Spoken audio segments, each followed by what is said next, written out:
I guess you're having a great morning. I'm enjoying this morning as well.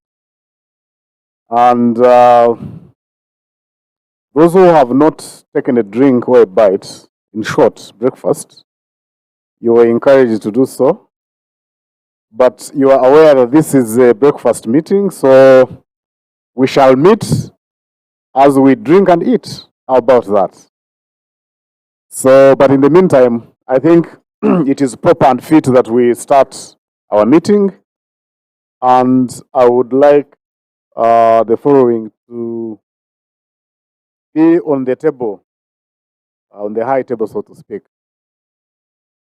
So I want to request Honorable Richard Oporot to get up on the high table. Yes. And Honorable Flavia Kabahend as well. Could you please get on the high table as well?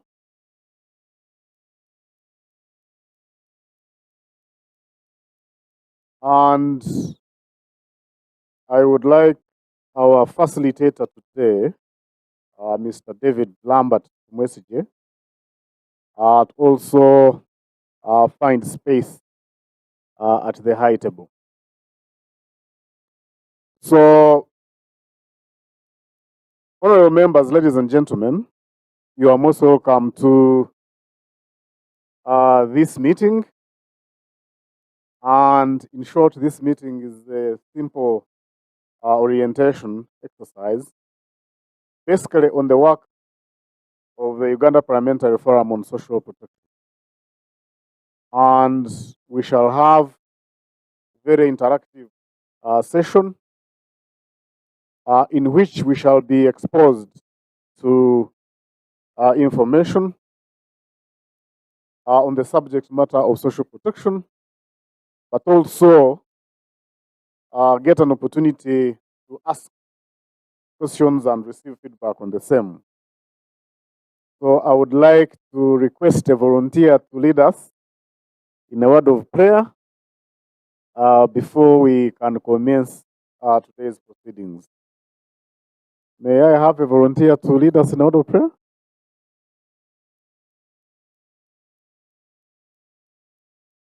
And where I don't usually get a volunteer, I know the most prayerful person in the room, at least personally, Honorable Babadiri, usually comes to my rescue in moments like these. So,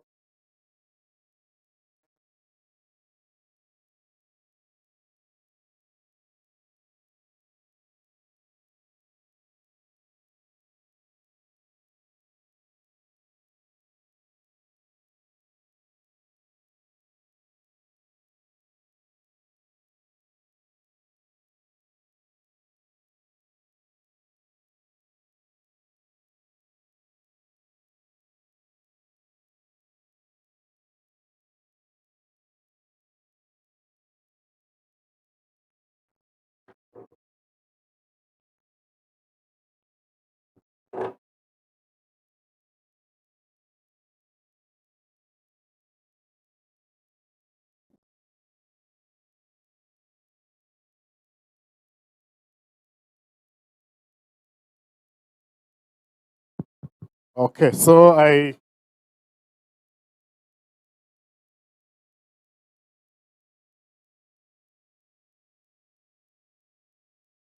Hello. Is it fine? Hello, hello, hello. Okay, okay. Let us humble ourselves to pray. In the name of the Father, and of the Son, and of the Holy Spirit. Amen. God Almighty Father, we thank you for the life you have given us. We thank you for the opportunities you have given us all the time we are alive. We thank you for bringing us safely from our homes to this very important meeting. God Almighty Father, we have come here for a purpose. Guide us throughout this meeting so that we realize and achieve what we have come for. And we work for the good of older persons and other vulnerable people.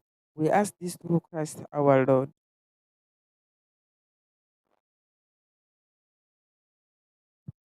Thank you very much, Honorable Badiri.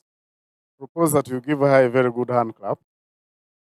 Yes, she always comes to our rescue when we lack volunteers to lead us in a word of prayer.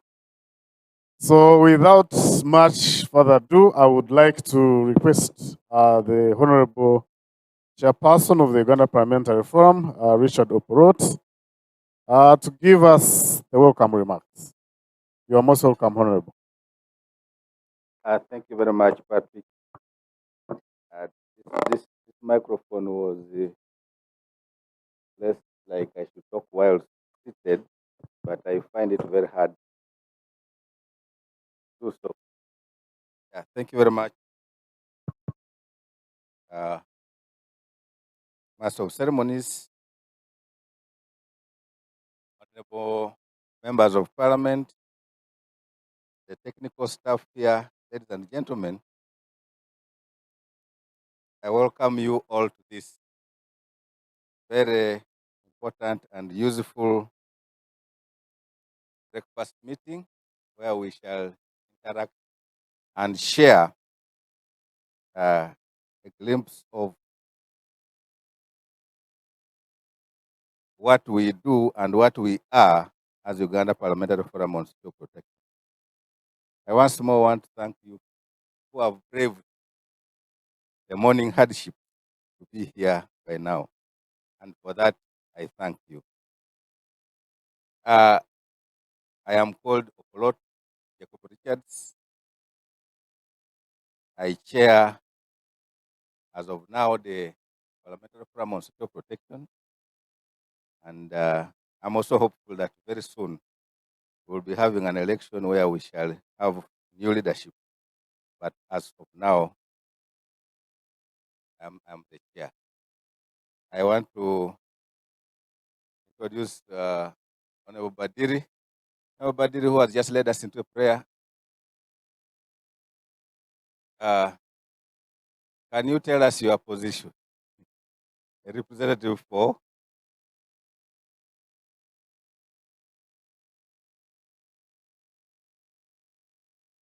Yeah. Yes. Yes, I think. Yeah. Honorable Badiri and I, 9th Parliament, but was officially launched Parliament ending very soon. Ladies and gentlemen, honorable members, I will request that at some point we shall have a comprehensive introduction where each and every person will get known to all of us. The staff of the forum and the staff of Parliament, members of Parliament, and all other stakeholders will be here. This forum started in 2012 under the 9th Parliament, but was officially launched in February 2014, and is an advocacy forum or platform of members of Parliament. In the 10th Parliament, we were 250 members, and it was the most attractive and highly subscribed forum. And I am hopeful that this will pick up again, especially after these activities and engagements with you. The forum was conceived to advocate for resources for social protection within and outside Parliament. You, as members of Parliament, hold that critical role of allocating resources, but also of lobbying resources. So as a forum, we advocate within and outside Parliament to provide oversight and monitoring implementation of social protection activities. And when we talk of social protection, we are looking at it from a broader perspective. Interestingly, we have been narrowed down on only SAGE because of the active role of SAGE in the minds of many people. But we look at all categories of vulnerable persons and the interventions addressing them. And also be a face and voice of social protection at the highest level of government. As a parliamentary forum, there is no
other organ that can speak or represent, speak for or represent social protection at the highest level of government. Parliament, you put pressure on the executive, and you put pressure on all other actors because you have that platform, and therefore we put the forum to do that.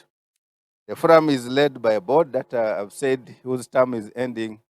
Ordinarily supposed to end in January, but we think that that is too far. We may have to do the elections a little earlier so that we have the current sitting members of parliament actively involved in steering this aspect.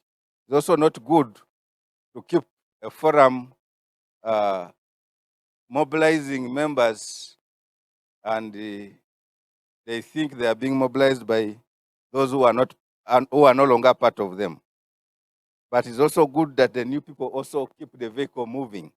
So we hope to have the elections sooner than should be. And what activities do we do?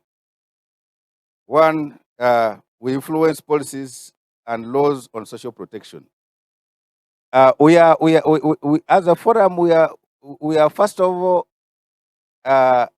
one forum which is non-political, all-inclusive, and also we are a forum that looks at social protection from a broader perspective, and therefore we are keenly interested in all those laws and policies that touch on social protection. And we equip members of the forum with the knowledge and information about the requisite national and international best practices on social protection. For your information, at one time, this SAGE we are proud about was being scrapped, but the forum pushed until even His Excellency and his cabinet had to rethink and abandon the scrapping of this. And it is on. We also have to create space for members to harmonize, engage, and develop monitoring frameworks for social protection policy. We have the social protection policy in place, and the members have to be involved and understand and have their views captured. We routinely disseminate results of studies, reviews, legislation, and related social protection issues. These meetings will continue at different levels so that we can share the different findings, the different lessons learned from researches, from engagements, so that we can champion the advocacy for social protection from an informed point of view. We also champion advocacy for social protection financing. And our strategic interventions here to align the forum's work within the budget processes in the Parliament. We are engaging you because you are key in processing the budget. And for you to be effective, you must be engaged prior and throughout the process of the national budget. And therefore, as a forum, this is an activity that we have to do continuously. We also share evidence on the rationale and benefits of social protection to lobby the highest levels of government and development partners. You know, when I had just come to Parliament and we were talking about forming this forum and telling many people about the importance of this forum, there were people who were asking, but what is 20,000? What is 25,000? That is just a plate of food, a meal. Sorry. So how can you say that as a forum you are just advocating for giving people 25,000, which can do nothing? But from the field activities, we gathered evidence that we shared with people, and even the doubting Thomases now believe that this program is very useful, and the 25,000 is more useful than they actually think. But if you do not gather the facts and information to share with people, you cannot be able to convince them. So, honorable members, ladies and gentlemen, when we talk of social protection, sometimes people take it for granted, but not because they understand it so well, but because they have very little information. And therefore, information being power should be provided to all of us so that we can understand and embrace whatever we are undertaking. We also do capacity building, conducting training for forum members and staff, and undertaking study tours and exchange visits in the region and abroad. We pushed for the national rollout. I told you that in one meeting we were proudly informed that the president had finally accepted to scrap the SAGE. And we said no, for us we are pushing for a national rollout. And today we have a national rollout that we must strengthen by thinking of the consideration of the age bracket and also eventually the term. So, ladies and gentlemen, I know we shall have a lot more engagements, and since we are talking of this as a breakfast meeting, I want to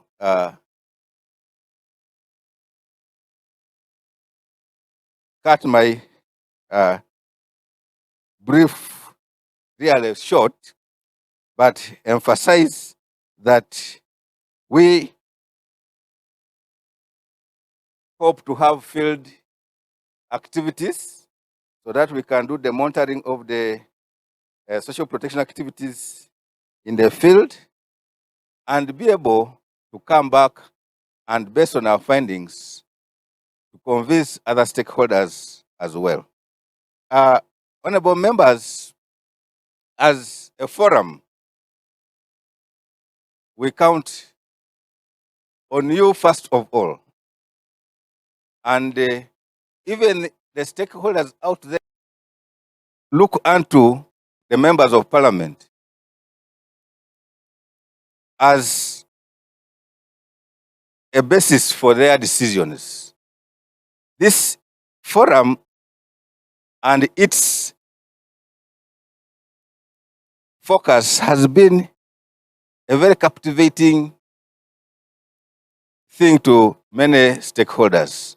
And therefore, it is very important that we try to keep the fire burning so that the stakeholders in the social protection agenda remain part of us and continue supporting us so that our people can be served better.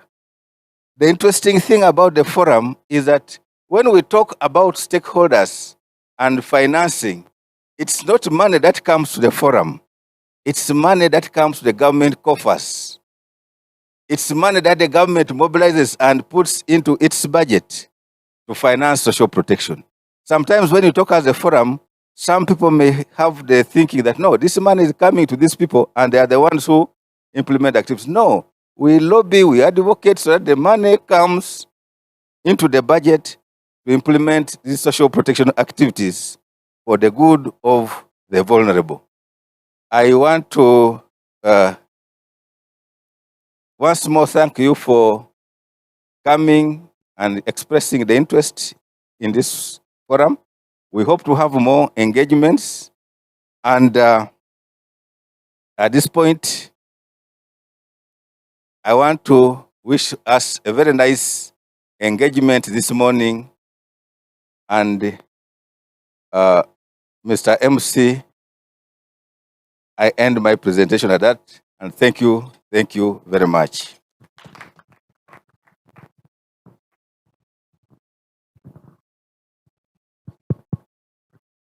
Thank you very much, Honorable Oporot. I think he deserves another round of applause. I think he has set the ball rolling. When we were starting, I think we missed one important activity, and that is self-introduction. And I don't think we actually deliberate, rather we missed it, but it was deliberate that some of you have just come in. Don't miss that very important activity. So for members who have just joined us, you are most welcome. And our session is already underway. My name is Patrick Chichoncho Katabazi, and I coordinate the activities of the Uganda Parliamentary Forum on Social Protection. And I'll be leading you in the discussions here today. So I'm going to pass the microphone so that we can introduce ourselves. It would be very important to know the name, the constituency or office that you serve in, and where possible, the committee that you sit on. That will be very, very, very important.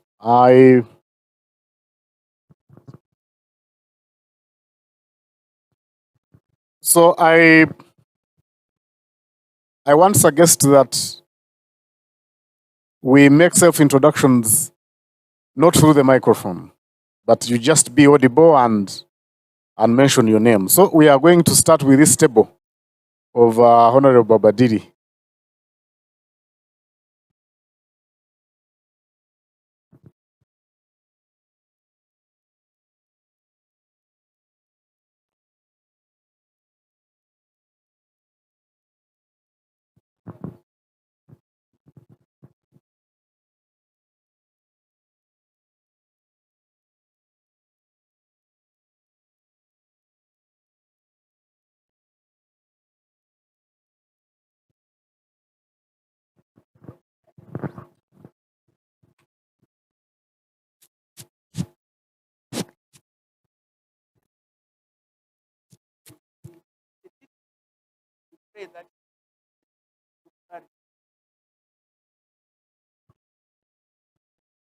Yes, all right, we are going to use the microphone now. The solution has been found.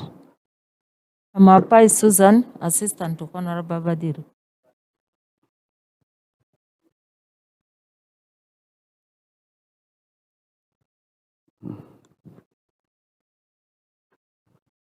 My name is Chiaga Hilary Innocent, MP Maokota North. I sit on the Committee of Gender, and I'm the Arts Shadow Minister. I'm the Shadow Minister for Arts and Culture. Good to be here. For those who don't know, he is the famous Dr. Hilderman of the famous Mazongoto.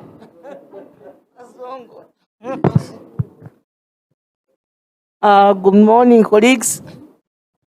I am Dr. Sime Florence Akiki, commonly known as the Dancing Queen, woman MP Masi District, and a member on Gender Committee.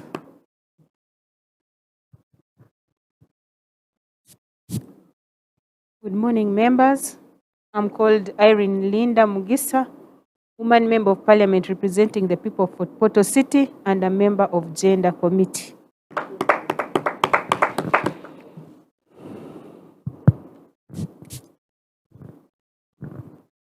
Good morning, everybody. My name is Muhaye Miriam. I represent the people of Mbale District, and I'm a member on the Gender Committee and Equal Opportunities. Good to be here this morning.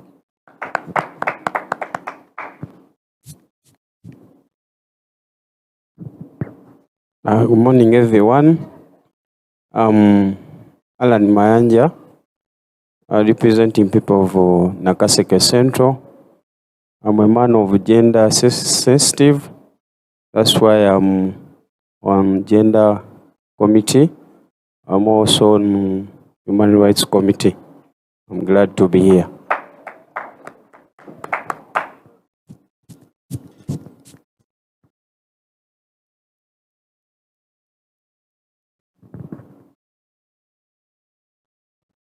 Good morning, honorable members. I am called Peter Ken Lochap, Member of Parliament for Bokora East County in Napak District, Ramaja Sub-Region, and I'm a member on Gender Committee. Thank you.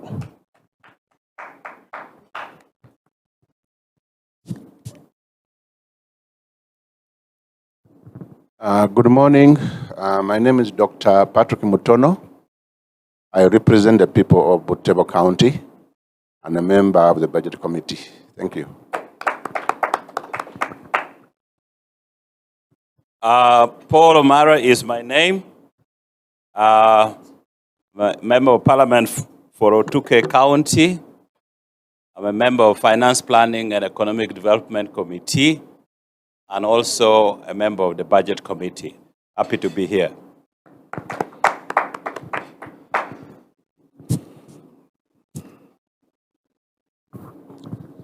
Good morning, honorable members. I'm Muchigundu Suleiman, Director, Budget Office. Morning, honorable members. I'm Francis Sabiti from the Parliamentary Budget Office.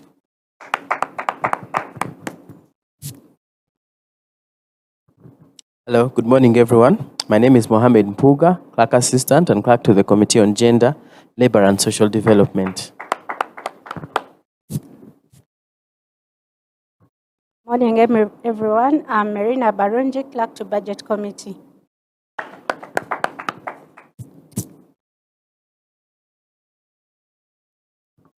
Good morning, everyone. My name is Jackie Birunji, Legal Counsel to the Committee on Gender. Good morning, everyone. I am Sugba Von. My name is I work with the Forum Secretariat.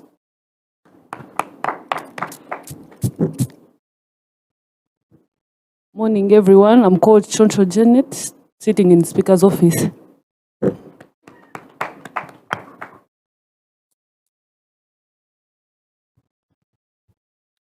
Good morning, members. Chitanywa Sowedi is my name. I represent the people of Songora North County in Kasese District.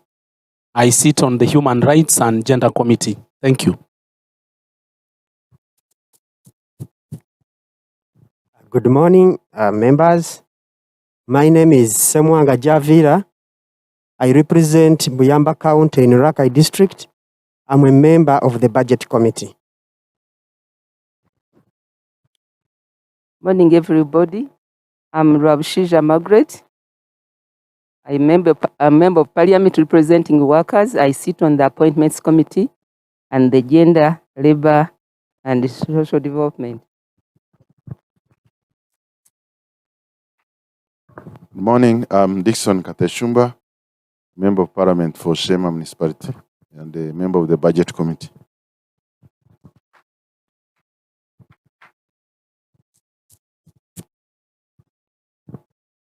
Good morning, ladies and gentlemen. My name is Gloria Nakajubi. I'm in charge of communications at the Uganda Parliamentary Forum on Social Protection. Thank you.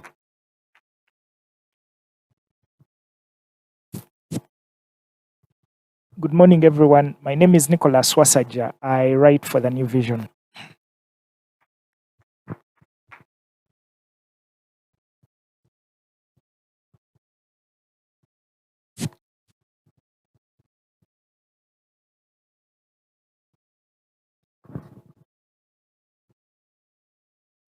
My name is Katsime Anet Mugisha, the woman member of Parliament, Bushenyi District. I'm on the Budget Committee.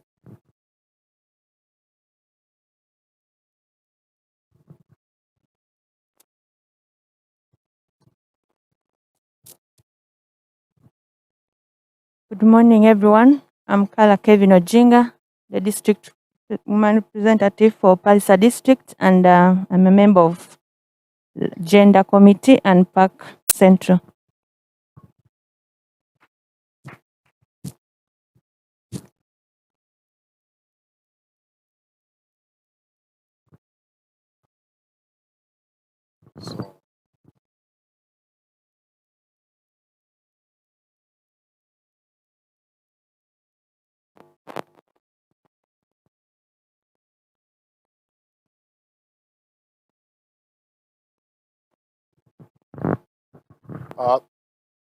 Thank you very much for your introductions, and I think now we know who is here.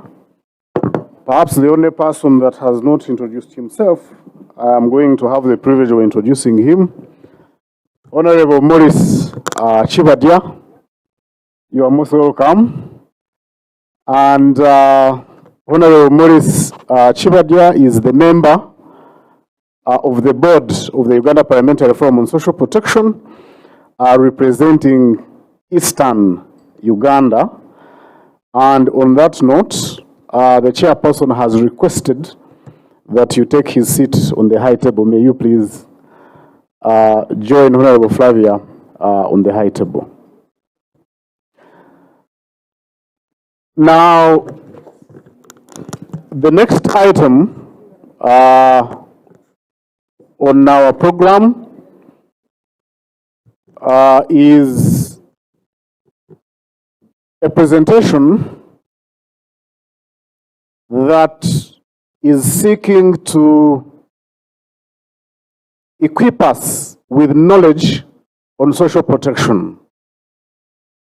It will give insights on the subject matter of social protection, its dynamics, the recent trends in the sector, financing, and many other aspects. So I'll request you to be very attentive, because as you know, some of these concepts are not only new, but they are very dynamic. They keep changing, and it will be very important that members who have turned up utilize this opportunity to understand in great detail the subject matter of social protection.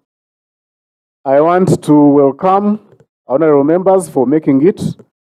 I also want to welcome the staff of Parliament, led by the Director, Budget Office, and other colleagues from Budget Office, where I served for 9 years. Mr. Chigundu, thank you very much for coming to this meeting. I would like to request that we give a hand clap to the staff for coming to, and especially so when you have a director of budget office, this speaks volumes because most of the work that relate with budget, all the budgets from sessional committees have an input from officers and staff in the budget office, and we think this is very, very, very important. So our keynote presenter today is a man of experience in social protection. He started expanding social protection program in Uganda as a technical officer in 2011. He has been very prominent on social protection matters in Africa as a whole, and he has worked in promoting social protection intervention and programs in Ghana and many other African countries. And today, he heads advocacy at international level for Save the Children International on social protection and poverty matters. So allow me to introduce none other than David Lambert Tumwesije.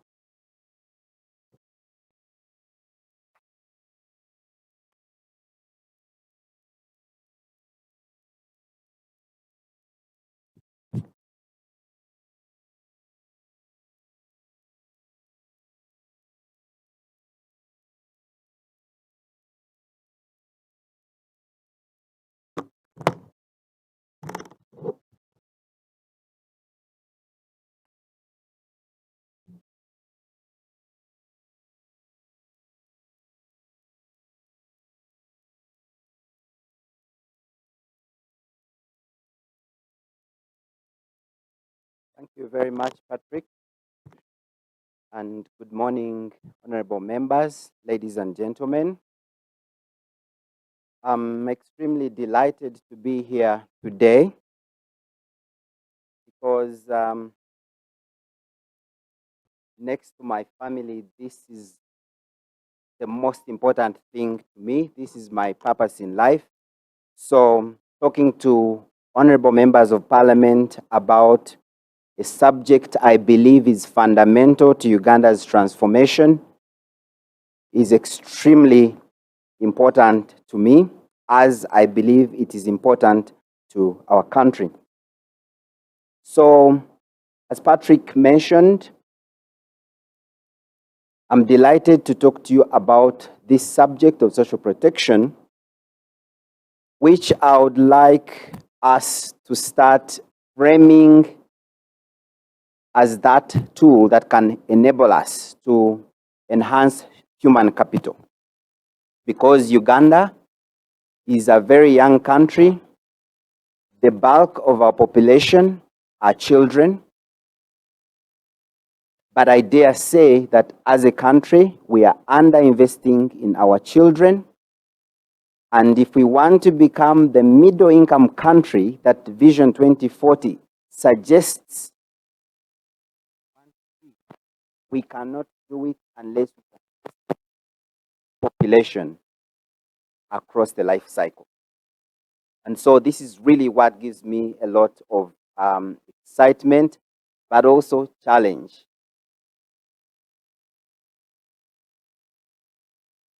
So as Patrick mentioned, I recently joined Save the Children as the Global Advocacy Manager for Child Poverty.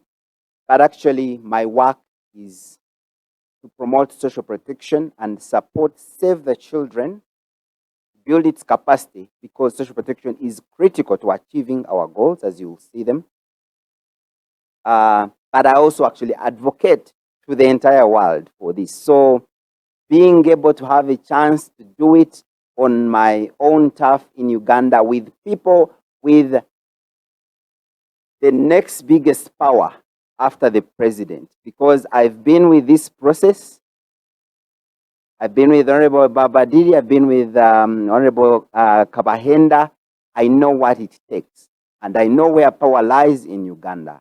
And these two committees, the Budget Committee and the Gender, Labor and Social Development Committee, can, if they want, transform Uganda's human capital. So please allow me to ask you to pay attention, because for the next 5 years, I would like you to prioritize this as we have prioritized investment in infrastructure and energy. It's time to invest in our human capital as well. I would like also to congratulate you, because I know the election this year was a tough one. So you've definitely emerged as the best and the brightest. And so I'm also confident, and I think I speak for the Parliamentary Forum, because we've been in this journey together, that you can help us to win this war on poverty. So at Save the Children, our ambition is to put children and young people at the heart of action. And because they are the main beneficiaries, and we want to support them and reduce poverty. In that way, we want to strengthen low and insecure incomes and food insecurity, which prevents children from surviving. I'm sure all of you are familiar with our infant mortality rates in Uganda. Learning, you understand the failure rates in our education system. You know how many children are not in school, but also being protected, which is an important channel for stopping the transmission of poverty to future generations. I will demonstrate throughout this presentation how much Uganda is extremely vulnerable to poverty. At Save the Children, we commit to providing caregivers of children with sufficient income at all times, meet their essential needs of the children, because this is important to their survival, learning, and protection. I'll keep repeating these words. We all know that across all societies, poor families are resilient against disasters and shocks, continue to invest in their children's survival, learning, and protection. Let me say this again. In all societies, there is a typo here. Families who are not poor are resilient against disasters and shocks and continue to invest in their children. In all societies, we know that adolescent girls and boys who are deprived have the opportunity to build their skills, networks, and self-esteem, because they need to make that transition to safe and decent life. And we also commit that we will support countries to adopt national and subnational monitoring and action plans.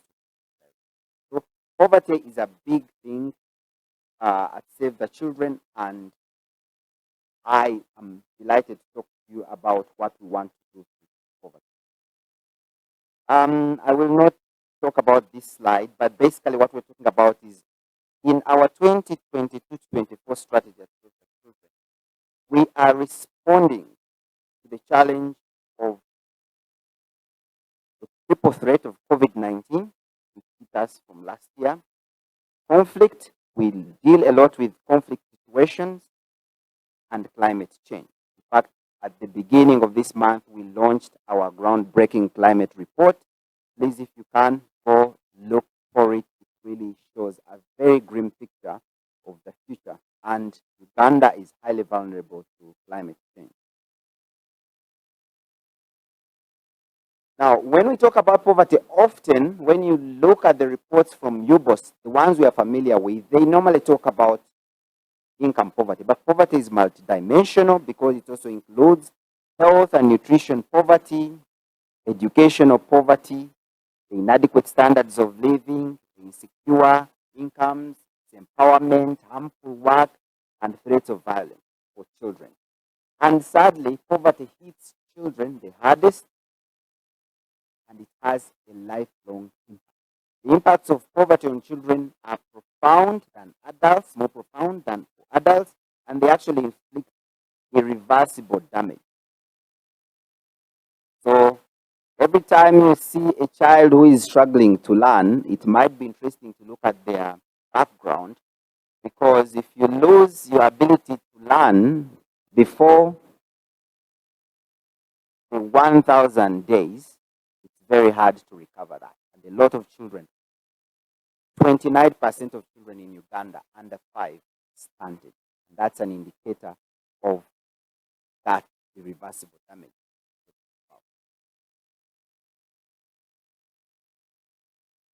I don't want to spend a lot of time on COVID-19, but it has shed a light on the urgency with which we need to tackle child poverty. So action is needed now more than ever, because in 2019, before COVID, 585 million children in the world were living in poverty, monetary poverty.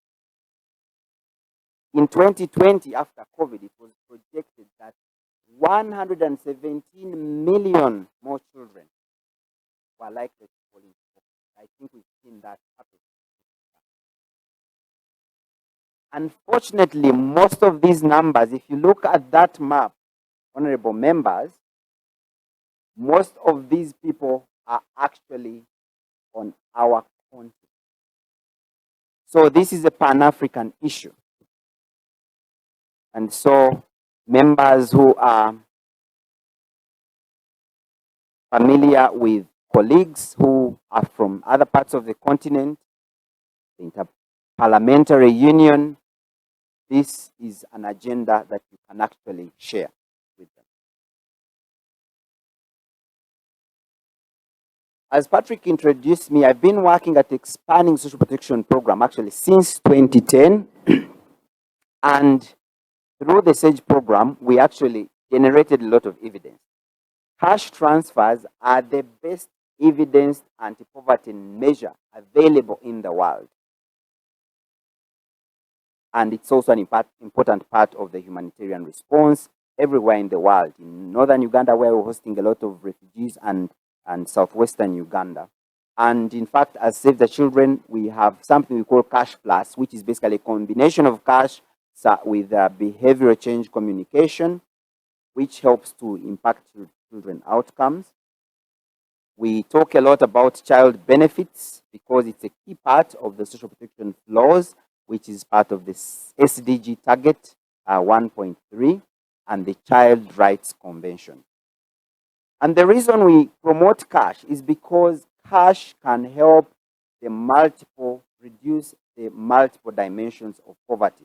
It can help children to learn because it helps children to stay in school, increases enrollment and reduces dropouts, because even when education is free, when children do not have scholastic materials, when children don't have clothes, when children are hungry, they don't benefit from that. It helps children to survive.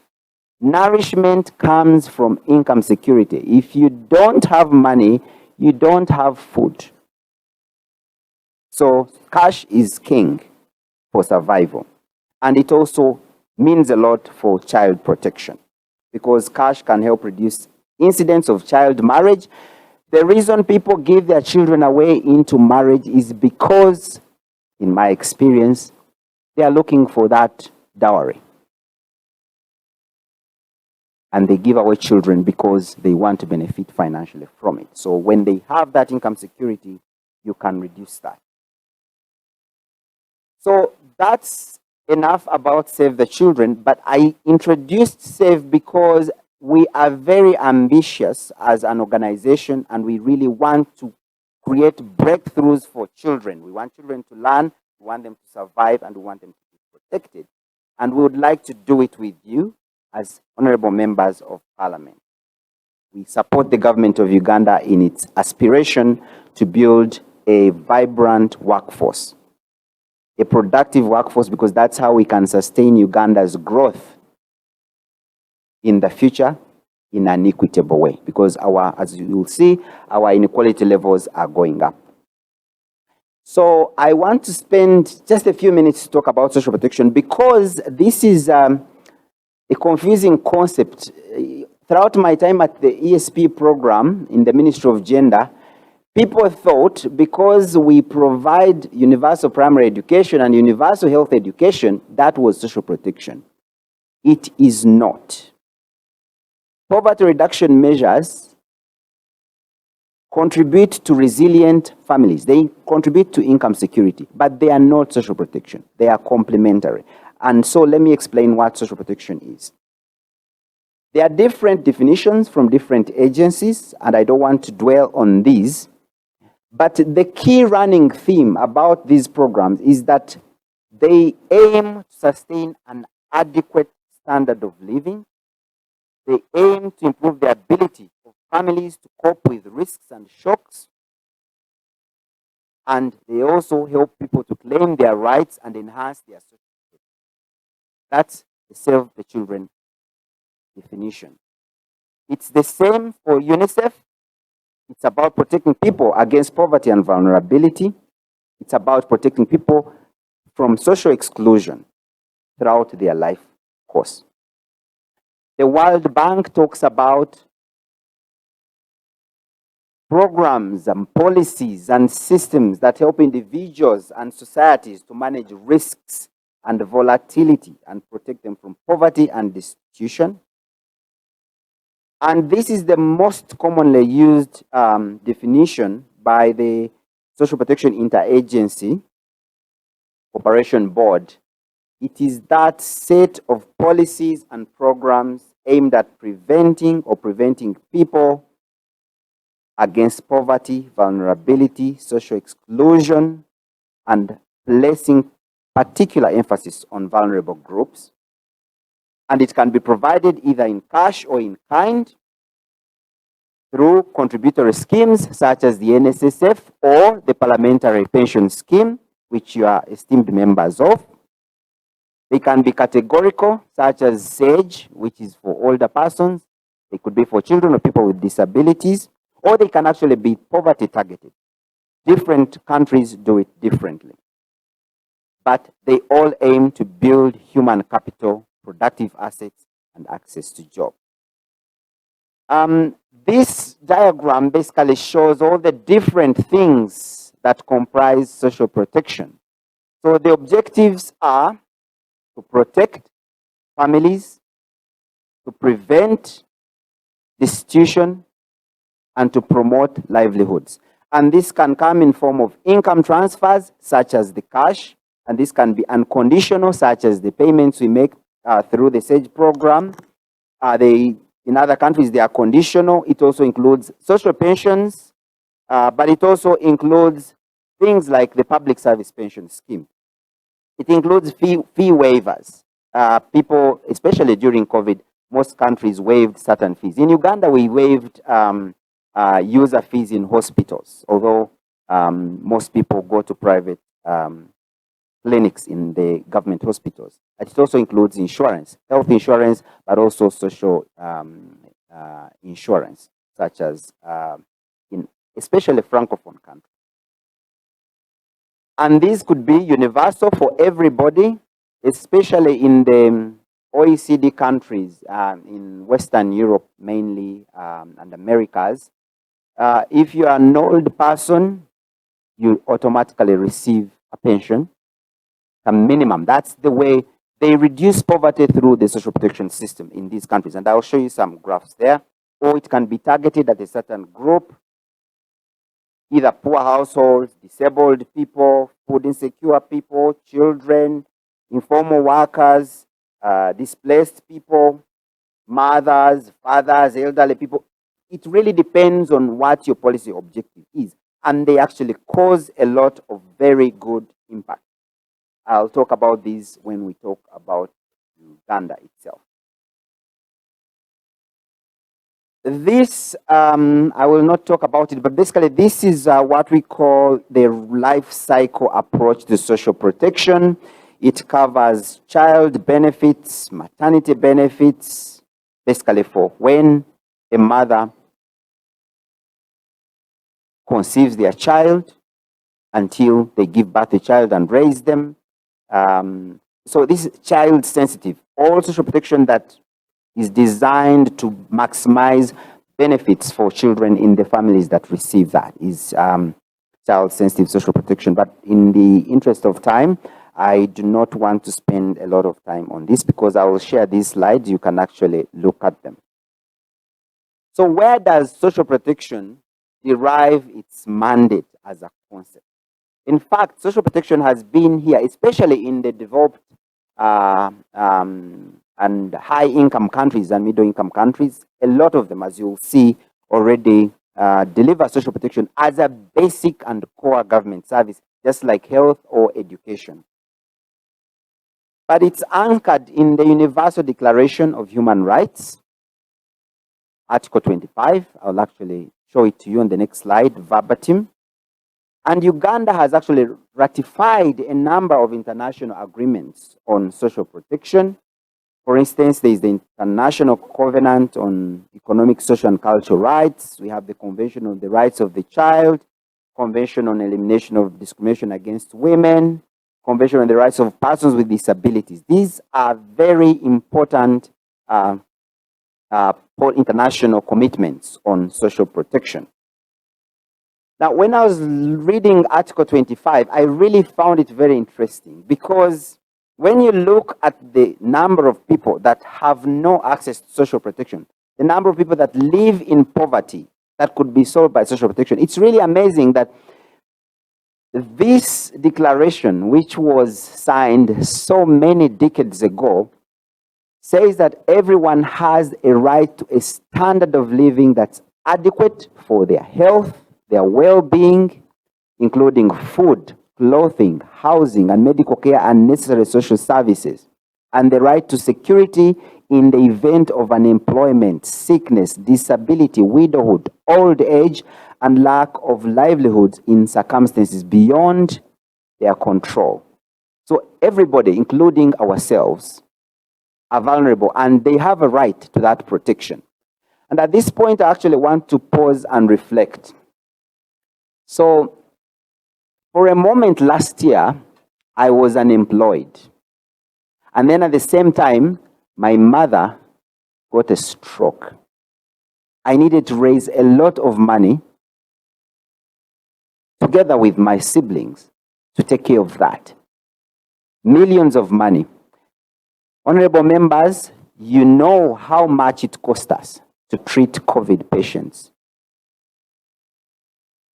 And most families were on their own. And yet, they have a right to health and well-being. So think about those people who could not afford to get that access. And this is exactly why we need to strengthen the social protection system, including social health protection. Now, I said that in OECD countries, most of the developed countries, this graph shows the development of social protection programs that are anchored in national legislation before 1900 up to 2020. And you can see that everybody is trying to cover. In some countries, they are at 100% for several years. And in Uganda, we are really still behind.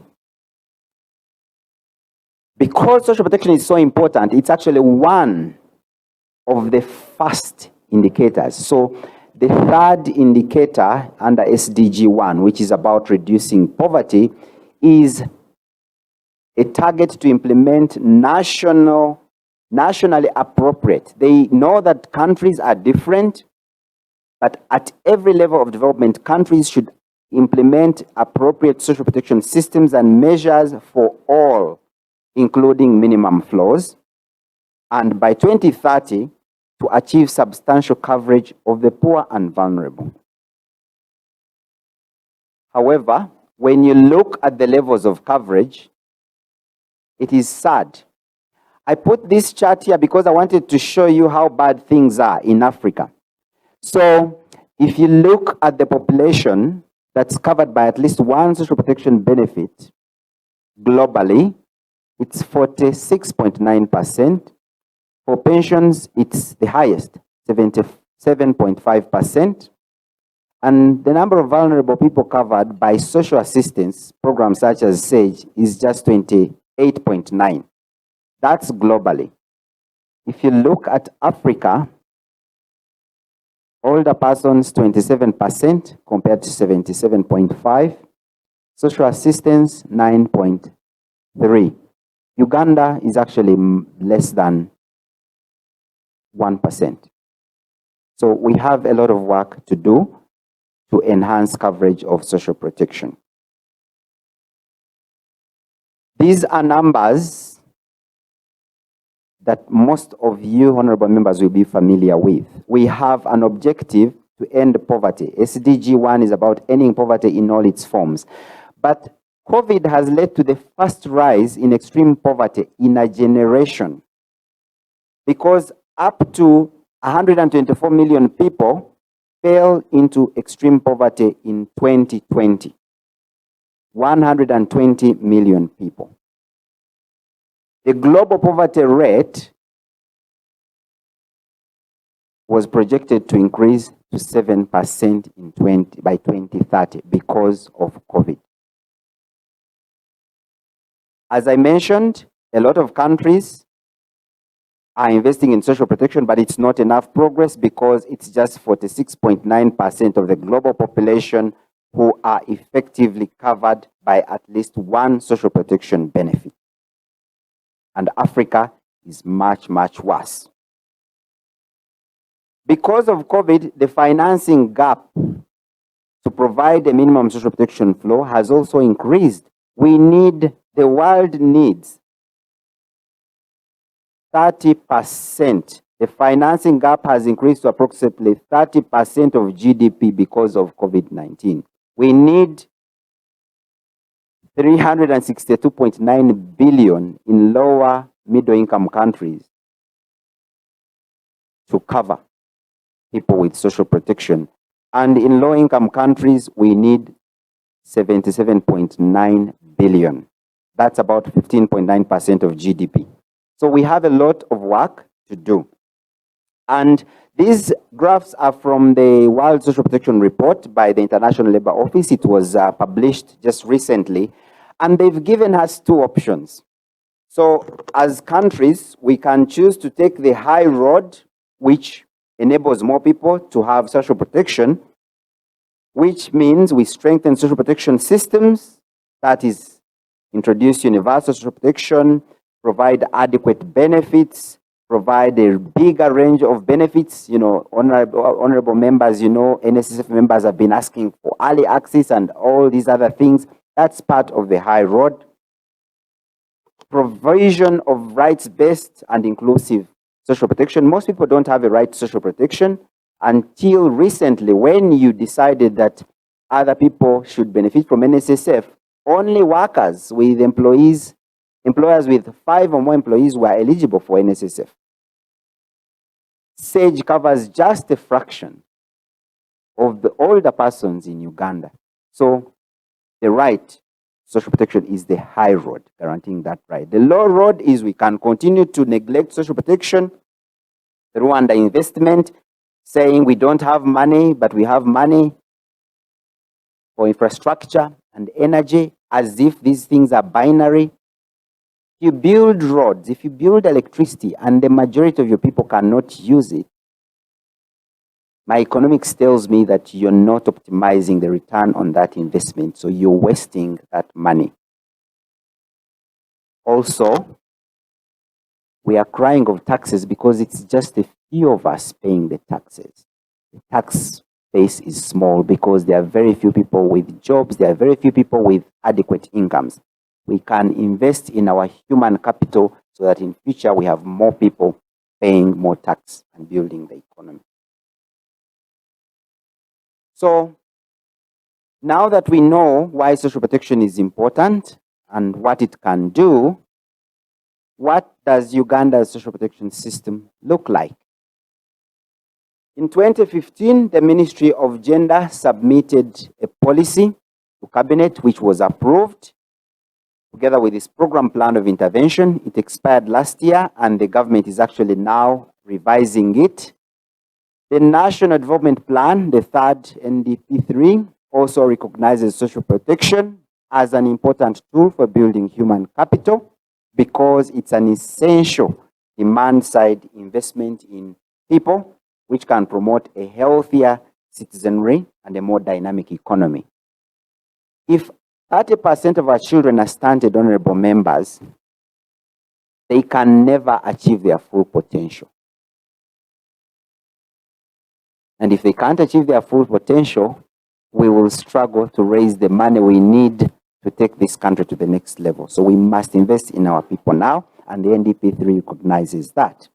The Ministry of Gender has also started drafting a long-term strategy for social protection. They have a draft vision for social security. I'll share it with you.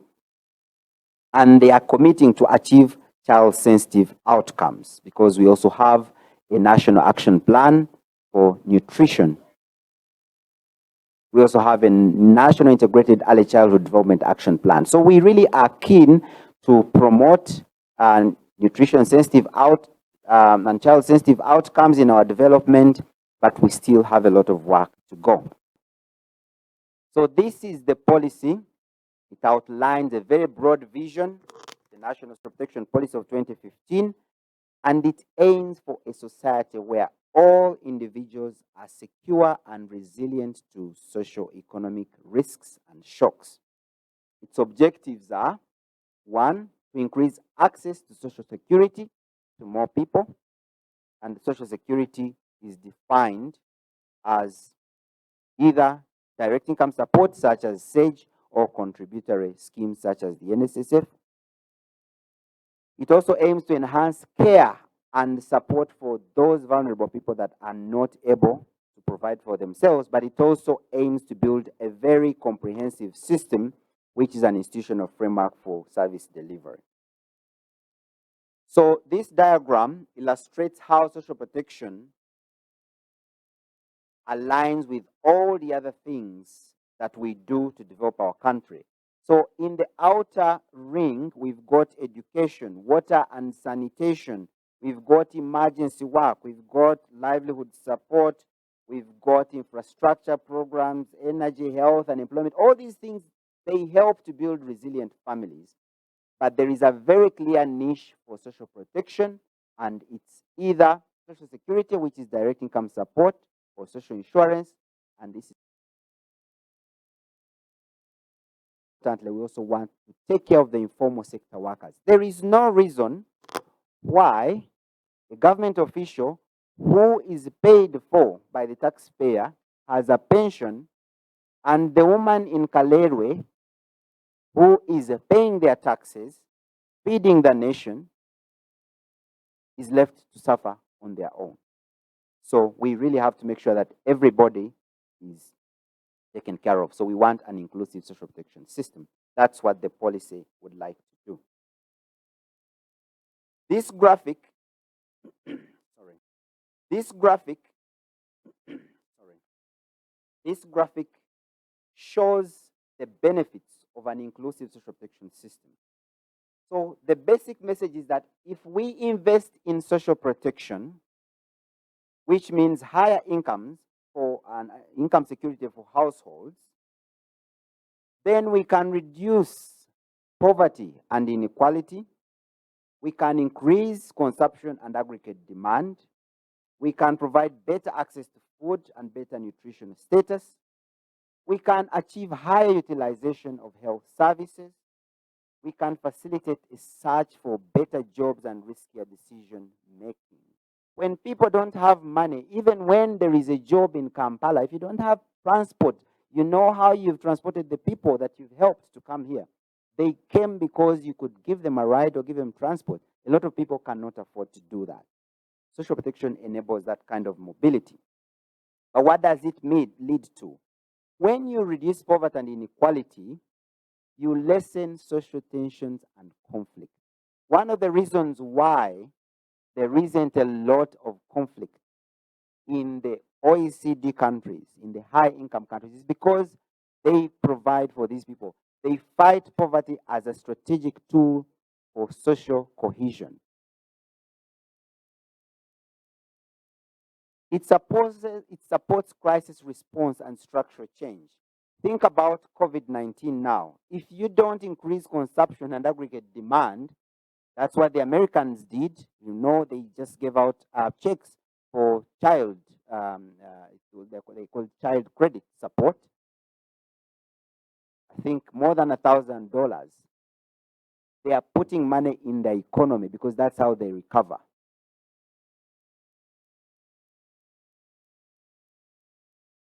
We need to put money, and I'm glad that the Minister of Finance has also tried to put some money in our economy, but it's not reaching so many people because we don't have a system to deliver it. We only have a few people under the SAGE program, and so you know how we struggled even to deliver relief during the first lockdown. I think we also struggled a little bit to distribute the cash that was recently offered to urban centers. So a social protection system can help to address that. I talked about a vibrant workforce. If your people are not healthy, they can't be productive. If you're sick with malaria because you can't afford a mosquito net or you can't treat it when it's still early and you go when it's late, it's going to be extremely difficult for you to come to work.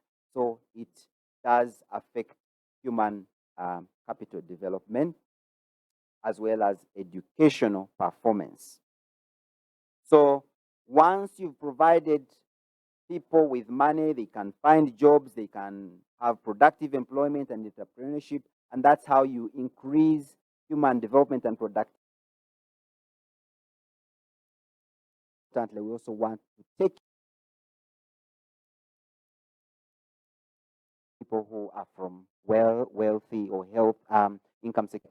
We are beginning to discriminate against when you identify the vulnerable poor and give them risks. But you know, so once you've provided people with money, they can find jobs, they can have productive employment and entrepreneurship, and that's how you increase human development and productivity, and that's how inclusive growth comes.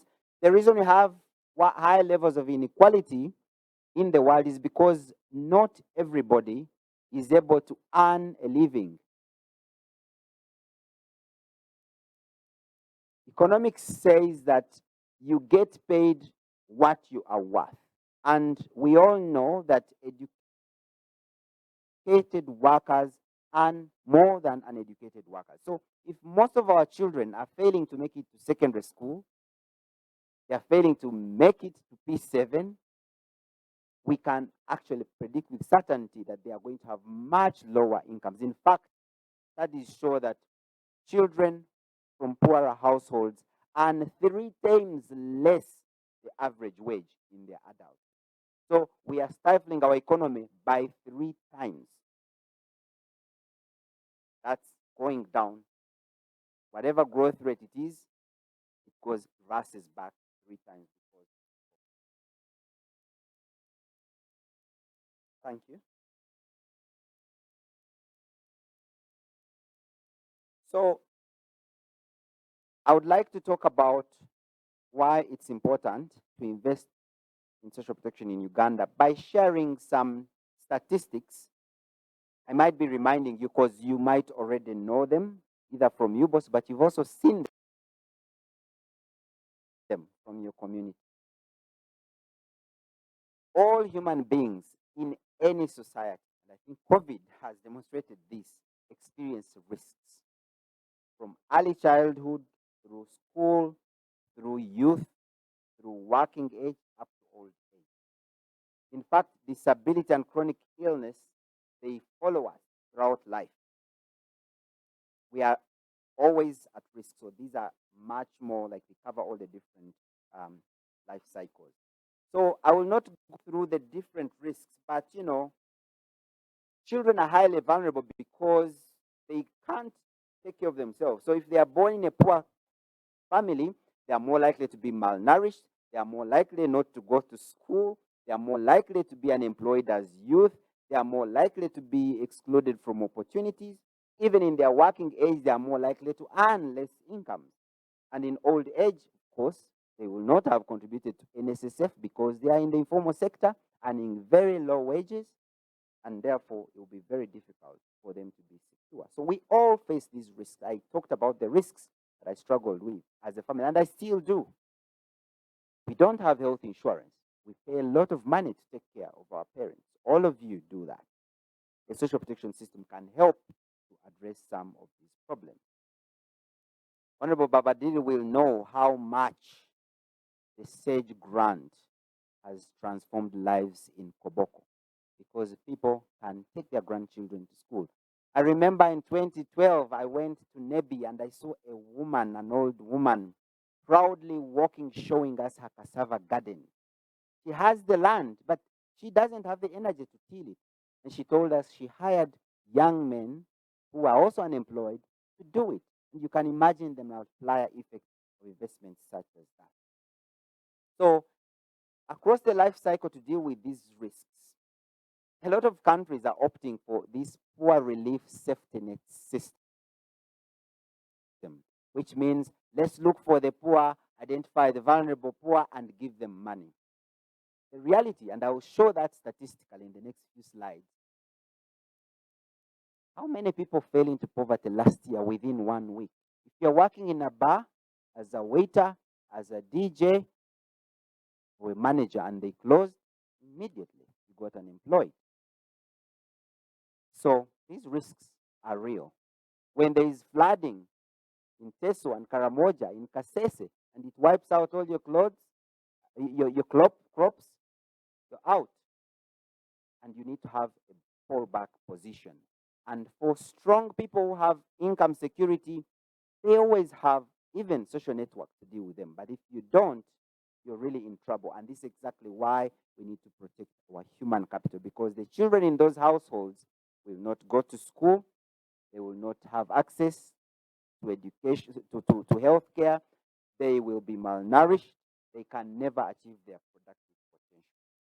And so even when we try to target these poor people, I'll show that it's very hard to achieve. But developed countries, progressive countries, go for life cycle based approaches. And that's what the government of Uganda has decided to do. The social protection policy is aiming for a life cycle approach to social protection. I've seen in the Ministry of Gender's new strategic plan, they are trying to introduce a child disability grant and a disability grant over the next 5 years. That's progress. Because think about a family with a disabled child. The medical workers don't even know how to help. This child cannot access education. The education system doesn't even have the support that she or he needs. It's really difficult. And so basically you're subjecting this child to a life of poverty. And this is what we see. Unemployment benefits.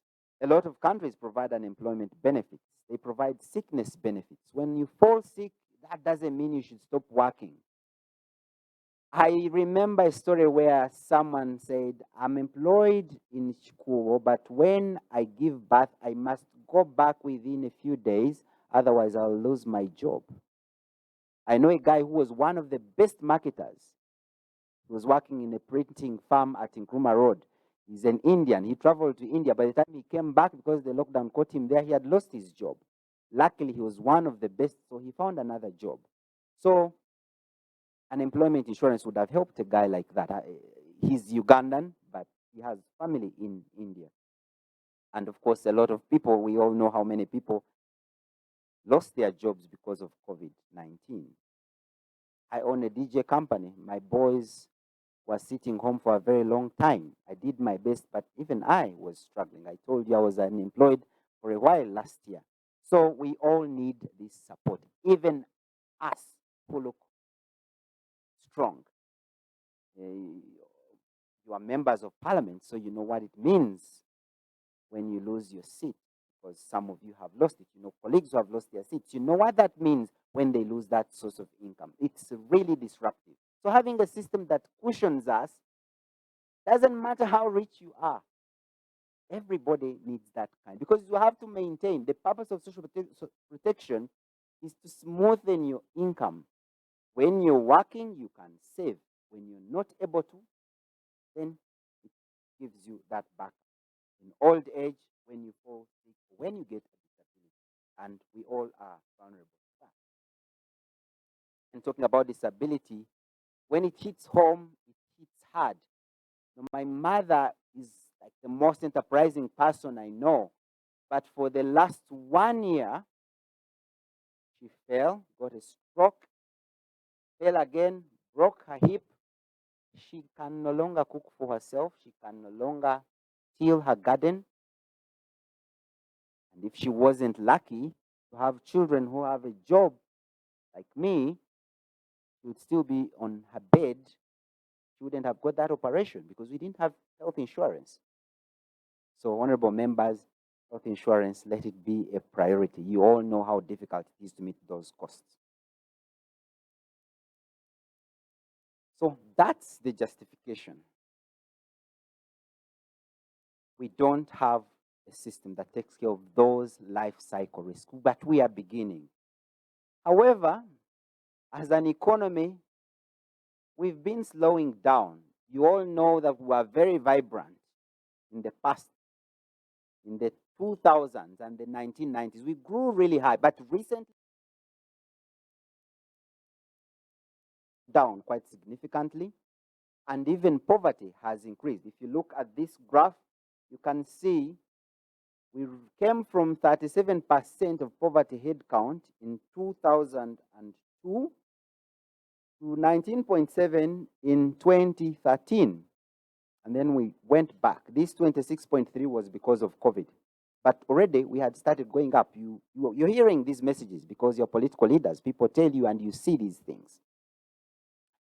The UNDP last year, in 2019, they conducted a study to assess vulnerability. They said 55% of households in Uganda, that's 22.7 million people, were highly vulnerable to poverty in 2020, mostly because of climate shocks. And because of COVID, approximately 3.1 million people, in addition to the 8 that were poor, fell into poverty. The World Bank, in its economic update of 2020, said that our growth is increasingly less inclusive because its impact on poverty reduction appears to have declined. So that's why people are complaining. The economy is still growing, but it's not pulling so many people out of poverty. Because yes, we're getting out of a very deep pit, but there is a limit to what growth or the trickle-down effect can do. It doesn't do very much unless you have a system. That's why OECD countries spend up to 30% of their GDP on social protection, because that is their poverty reduction system. Inequality in Uganda and poverty. So these are the poverty trends. I just talked about them. They've been declining, but they are going up. But I wanted to talk about inequality. These are our trends. So inequality increased a bit in 2009. It reduced in 2012, and it's been on an upward trend recently. You see these things with your eyes, honorable members. And it's also uneven across our region. So you can see the inequality across regions, this gap between, so this is Eastern. It actually has the lowest level of inequality. But in the urban centers, that's where the highest levels of inequality are. And they explain some of the conflict we see on the roads. We are beginning to discriminate against each other because some of us are driving, others are walking, and we are seen as enemies. That's a threat to social cohesion. But most importantly, if I can speak as an economist, the IMF has estimated that inequality above 0.27 Gini coefficient hurts economic growth because a few people are carrying the economy. A few people are paying tax. Government is the biggest spender in Uganda, but only a few people are paying tax. So we don't have money to inject in the economy because a few people are paying tax. And that's the challenge with inequality. So we have to fix it. And social protection can be part of the solution. Honorable members, this is our income situation. This graphic basically shows that the vast majority of Ugandans live on very low incomes. And I would like you to have a look at this chart, honorable members. I would like your attention. If you use the international poverty line of $1.9 a day, more than 30% of people in Uganda were in poverty. That was 2016. So these are 2016 numbers. When you increase it to the threshold of 1.9, those who are above 1.9, between 1.9 and 3.2, up to 70% of Ugandans live in poverty. No wonder UBOS estimated in its statistical update of last year that between 2015 and 2019, 8.4% of households moved out of poverty, but 10 more households moved into poverty than those that came out. Because what's the difference between someone who is earning 45,000 and if that is the cutoff point for poverty and someone who is earning 46,000? Very little. So a very small shock and they're in poverty. So programs that target poverty itself are not very successful, especially because our incomes are quite low. How many Ugandans? By the way, I didn't talk about the Ugandan value. So $0.8 is 2,700 shillings a day. 70% of Ugandans live on 2,700 shillings a day. Honorable members, can we achieve the middle income status unless we do something radical? Because trickle down hasn't been doing it. Yes, we've invested in energy and electricity, but only a few people can use it. So we need to get more people to use this infrastructure and multiply our effects, our economy. This chart basically shows what happens between 2012 and 2014. People are always moving in and out of poverty because the incomes are quite low. So trying to target a poor person is almost a zero-sum game because people are poor today, tomorrow they are not. A large proportion of our people are vulnerable. I talked about climatic shocks, but most of this vulnerability is driven by informality also. A lot of Ugandans work in the informal sector, so they don't have secure jobs, they don't have medical insurance, they don't have access to NSSF, and of course, that's because social protection coverage is limited. Most of our people are smallholder farmers, so they are exposed to climate risks. This is a flooded hut, basically. This is a livelihood. So if you had planted beans or whatever it was and it flooded for days, you lost all your investment there. We have a lot of refugees. So we have so many people across the country. Those are refugee settlements. 1.4 million people. That shows how susceptible we are to conflict. If you live on the border of South Sudan, you know what's happening to our business people. It has happened in the Congo. It's happening in South Sudan. You know what has happened to Rwanda. So that's a source of risk. And I talked about Ugandans who are in the informal sector. So I want to zoom in. You can see who these people are. This chart shows that among non-wage earners, those 85% of farmers I talked about, 30% live below the poverty line. But if you double that poverty line, which is actually less than 30,000, you've got 46% of them. So add these two numbers, you can see 76% of it. And you can see how it's adding up to the statistic I showed there. So we have a high informal economy, and it's also driving this poverty because there is no system to address this poverty head on as developed countries or countries with social protection systems are doing. And what does this mean? It means that many households are unable to make the investments they need to make to build the human capital of their children. Because if your children are malnourished, if they are not healthy, if they are not educated, then they are experiencing severe and irreversible damage right from birth. And that means as adults, already mentioned, they will earn less than people who are from wealthy or income secure families, and their productivity is hampered. So this is exactly what drives intergenerational poverty. It is not, honorable members, because these poor people are lazy or drunkards. I have not seen someone who works as hard as the guys that are offloading the trucks at Kalerwe and Busega Market. You know how much they do that for? They work hard, but they are in the wrong business. So I've had a lot of people, including highly placed technical people, saying, you know, these poor people, they are very lazy. Let them go back to the village and work. They came here, first of all, because there was no productive work in the village. Everybody, I came to Kampala because I wanted a good life. And I got it. But not so many can do that. But we can help, because the only reason I did it was because my uncle took my father to school. That was his social protection. How many kids are not in school? I'm sure a lot of our children in this room are attending online classes. How many families can afford to buy a device?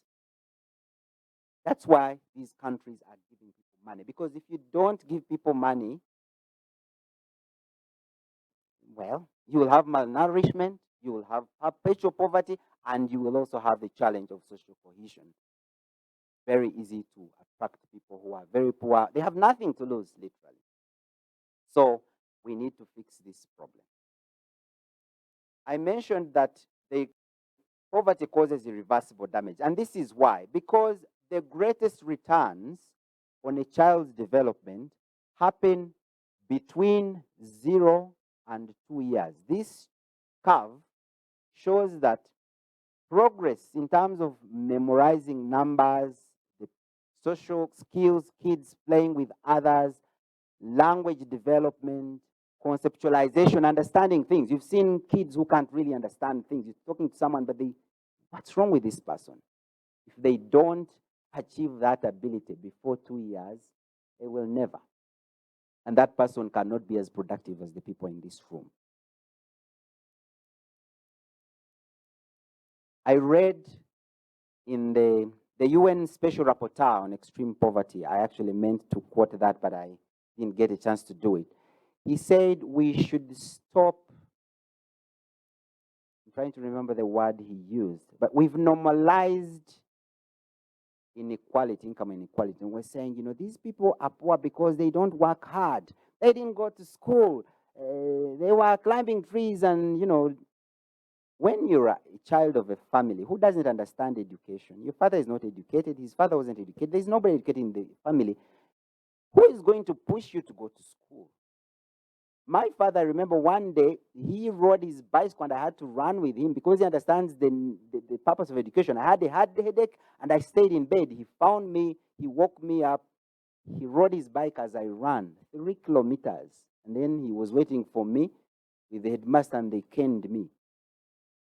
A poor person can't do that because they probably want that child to stay home and help them with their garden. Child labor is prevalent in poor households. None of our children engages in child labor.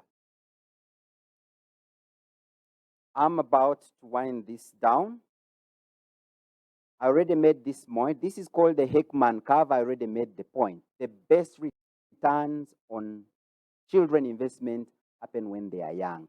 So the point about this is that we need to invest in prenatal and early childhood investments, and social protection can actually do that because that's what gives us the greatest return. Honorable members, this is a picture from the cover of the NDP3. This is our Bombardier, I believe. I've seen beautiful pictures of factories, nice roads and trains. If we don't invest in a healthy, educated, and dynamic workforce and citizenry, all these investments in infrastructure are likely to generate limited returns. I already made that point earlier. Therefore, the point I'm making is let's invest in human capital through social protection, get a healthier citizenry, build an educated and adaptable workforce which can use the technology such as I am, who can, build applications online and do things, be able to learn online so that we can contribute to a more dynamic economy, which enables more people to work in better jobs, open businesses, increase consumption, and that's how we become resilient in the face of shocks and have better access to financial services. And if we do that, we contribute to a more stable, cohesive, and dignified society. That's what it means to be a middle-income country. When you're stable, you're cohesive, everybody can see that they are benefiting from growth and also contributing. Now, Uganda, as a country, has made a lot of progress in that direction because, as I mentioned, as Patrick introduced me, between 2010, the Ministry of Gender was implementing the Expanding Social Protection Program, and this program was aimed at embedding a social protection system. So through this program, I already mentioned it, they developed a policy. They've laid a very strong foundation, and these are opportunities for us to reduce this vulnerability and build our human capital through social protection. So you know about SAGE. I will not talk about it because it's in every district.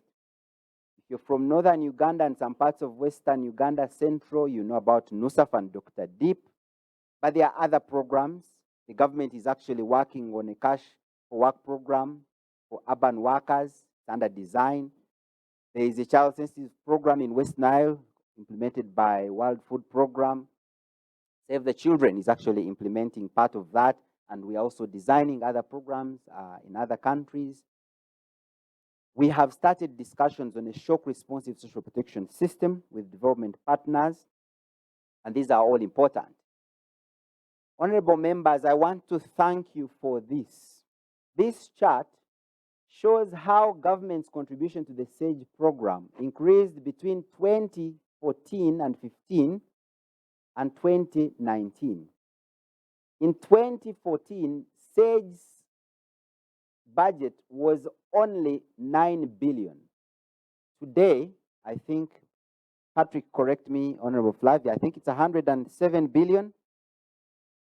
107 from 9. So this is progress. You need to give your hands a clap because this is a major milestone that I can say this is the outcome of your work as members of parliament, especially with support from the Parliamentary Forum. The Ministry of Gender has increased the value of the special grant for people with disabilities, and I already mentioned they are contemplating a disability and child grant. A lot of capacity has been built to deliver SAGE, which is, by the way, one of the most trusted programs of government because they invested in systems that manage fiduciary risk. They reach people. Remember, they were using mobile money. Nobody touches those people's money. It goes direct to the beneficiaries. But to do that, you need a system, and they built it. It's also available in NUSAF. They have so many things they've done that we can build on to have this life cycle social protection system. We've got funding from the government of Uganda I talked about and our partners. But it's still a drop in the ocean. If you look at social protection spending, and this includes pension, so this is money that's spent on SAGE, NUSAF, some food for assets, and all different labor-intensive public works programs. But NSSF and the Public Service Pension Scheme, they are the ones. So what you see here as 0.6% of GDP, most of that is NSSF money and the Public Service Pension Scheme. That's less than 2 million people. The majority of our people are not benefiting. And this is the point I was making. Spending on direct income support is still less than 1% of GDP. Spending so little, only about 0.7%, 0.8% of GDP on social protection. Of course, you're very familiar with this picture. This shows our spending priorities as a country. We spend more, almost 20% on works and transport. These are up to 2019. These are from the budget framework paper. We spend 11% on security, 10% on education, 8% on health, 3% on agriculture, 0.7% on social development. And this is our people, literally, the majority of our people. So there's some homework for us to do there. This chart is basically to show that Uganda is almost negligible in terms of social spending compared to other countries. Lesotho is here. It's among the biggest spending, more than 2% of GDP. Kenya is spending something, I think, slightly higher than us of GDP. Tanzania also slightly. So Uganda, even among the peers, is spending much less on social protection. And that's not very good. I mentioned that the government of Uganda is forward-looking. So we have an opportunity to develop a long-term strategy which is under development now. And I would like to interest you, honorable members, to challenge the Ministry of Gender to involve you in this process, because we need to define our future together. This is not about the policymaker and the Ministry of Gender. It's about every Ugandan participating in this process, because we are defining the future for everybody across the life cycle. And so basically what this is saying is the different types of programs that we can invest in by 2030. They already started on these two, child disability benefit and adult disability benefit. But we can actually reform NSSF to offer family package, not just people taking their money out. Because once you take out the money now, 20%, sorry to burst some people's bubble, because I have a lot of money in NSSF, but I know that if that happens, the young people won't be able to get a family package. If you follow social insurance principles, you can achieve more with that money. But if you take it out as a lump sum, you're not able to do that. And that's some of the pain I have about the reforms at NSSF. But I understand, because there is no alternative, so we need to be thinking about alternatives. This I will skip. This is basically the cost of the vision which I showed you. If we can do all these things, we can spend just about 1.5% of GDP. It can be done, because this is how you build a very cohesive society. I talked about shock response. Basically, shock response is about adopting the regular social protection system to deliver assistance whenever there is a shock, such as COVID or a drought or a crisis such as war. And we are having discussions in the Ministry of Gender and other stakeholders to build a system that can address to that. Under NUSAF, they have experimented with a disaster risk financing facility. And when there was drought in Karamoja, they saved a lot of money because people didn't have to sell their assets and things like that. So this is important.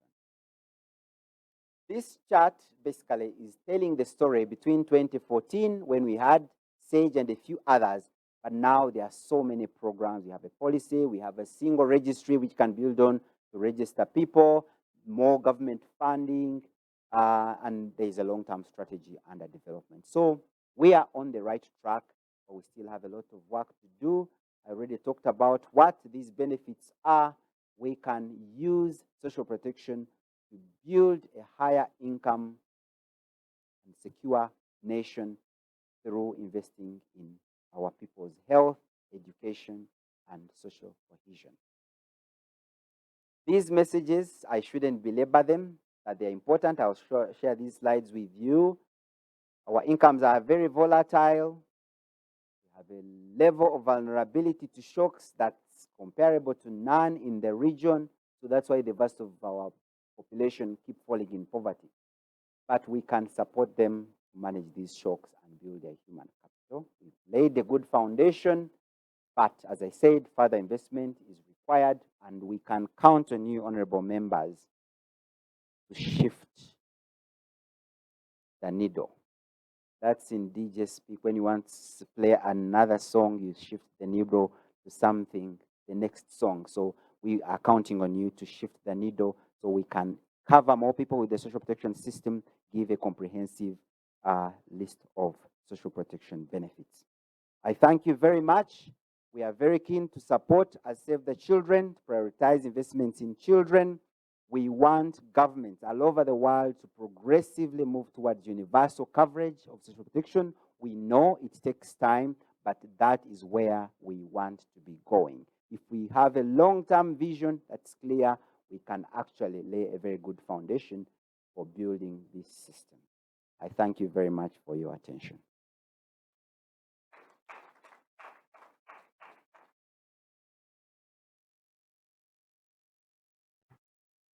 Okay, thank you, David, for very wonderful and elaborate presentation. And like he said, we are going to share the same with you so that you can be able to read at leisure. But also at the same time, this is one of the series of engagements that we are planning. So some of the things that may not be clear will be clarified as we move along. But I wanted to introduce the members of parliament who just joined us. My friend, Honorable Paul Akamba, thanks for coming. You can wave or stand up. Yes, Honorable Cyrus Algon. Yes, Honorable Cyrus Algon is the member of the Uganda Parliamentary Forum Social Protection Board. And then Honorable Arepe Moses. Thank you for coming. Is there anyone I've forgotten? Yes, Honorable Catherine and Mirama, a member of parliament from Kabare. And she's the member of the executive of the Uganda Parliamentary Forum on Social Protection. And okay, microphone please. I have to admit that I'm not very familiar with your name, so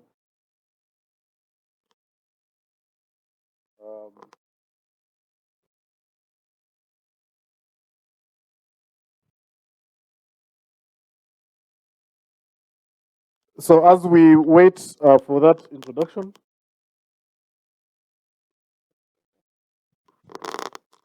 so introductions are very important because even amongst members of parliament, I know it's been a long process of getting to know one another and each other, so it's very important that we do that. Morning, honorable members. I'm Boys Asawako, MP Budaka constituency. Okay, thank you very much, and thank you for coming. Now, morning, members and organizers. I'm Vyakatonda Abdu. I represent workers of Uganda. Leisure. I think all of us have been introduced, or have introduced ourselves. Right. So we are almost coming to the end of this program. I was meant to make a presentation on the role of members of parliament in the social protection debate or engagement. I'm not going to do that. I'm going to simply summarize what I think are critical, modeled around the key functions that attach the office of the member of parliament. And one of them is legislation. Social protection interventions are very key. And in many cases, governments have gone ahead and embedded some of the key provisions in the social protection sector into law. And you are doing some of that work through the NSSF bill already, but there could be some more laws that we could explore around social care. In Kenya, for example, and in the Republic of South Africa, they have a law relating to social assistance, the provision to children, to older persons and people with disabilities. It is something that government should look at, and it is something that members of parliament could support. The other core function of parliament, of course, is budgeting. And as you have heard, at the inception of SAGE, there were limited funds. I remember in 2012, government was struggling to provide 2 billion at the time as counterpart funding. But along the way, and through your work and a lot of advocacy, at least we are now at 107 billion, which I think is very impressive. So, but you hear this song in and out, especially in your committees, about limited financing for SAGE and for other social protection interventions.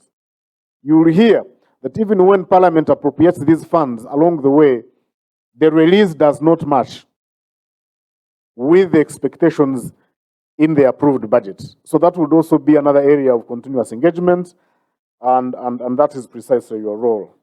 The other one is oversight. Oversight is very important. It is not just enough to appropriate resources for key government programs, but it is also very important that you go to the field, that you go to the program areas and see how they are performing. And the Uganda Parliamentary Forum on Social Protection does offer opportunities for going to the field to see how these government programs that you appropriate money for are doing. The other one is representing constituents' interests, and I think that is equally very important. You have opportunities for matters of national importance. These could be matters in your constituents relating to how some of these social protection programs are being implemented, and asking very specific questions relating to financing, relating to program implementation, and these you could take advantage of. And of course, questions for answers, the Prime Minister question time, those would be very important in your role as MP. Ensure that matters that relate to our people, the older person, the children, the women, the youth, and others are kept high on the agenda.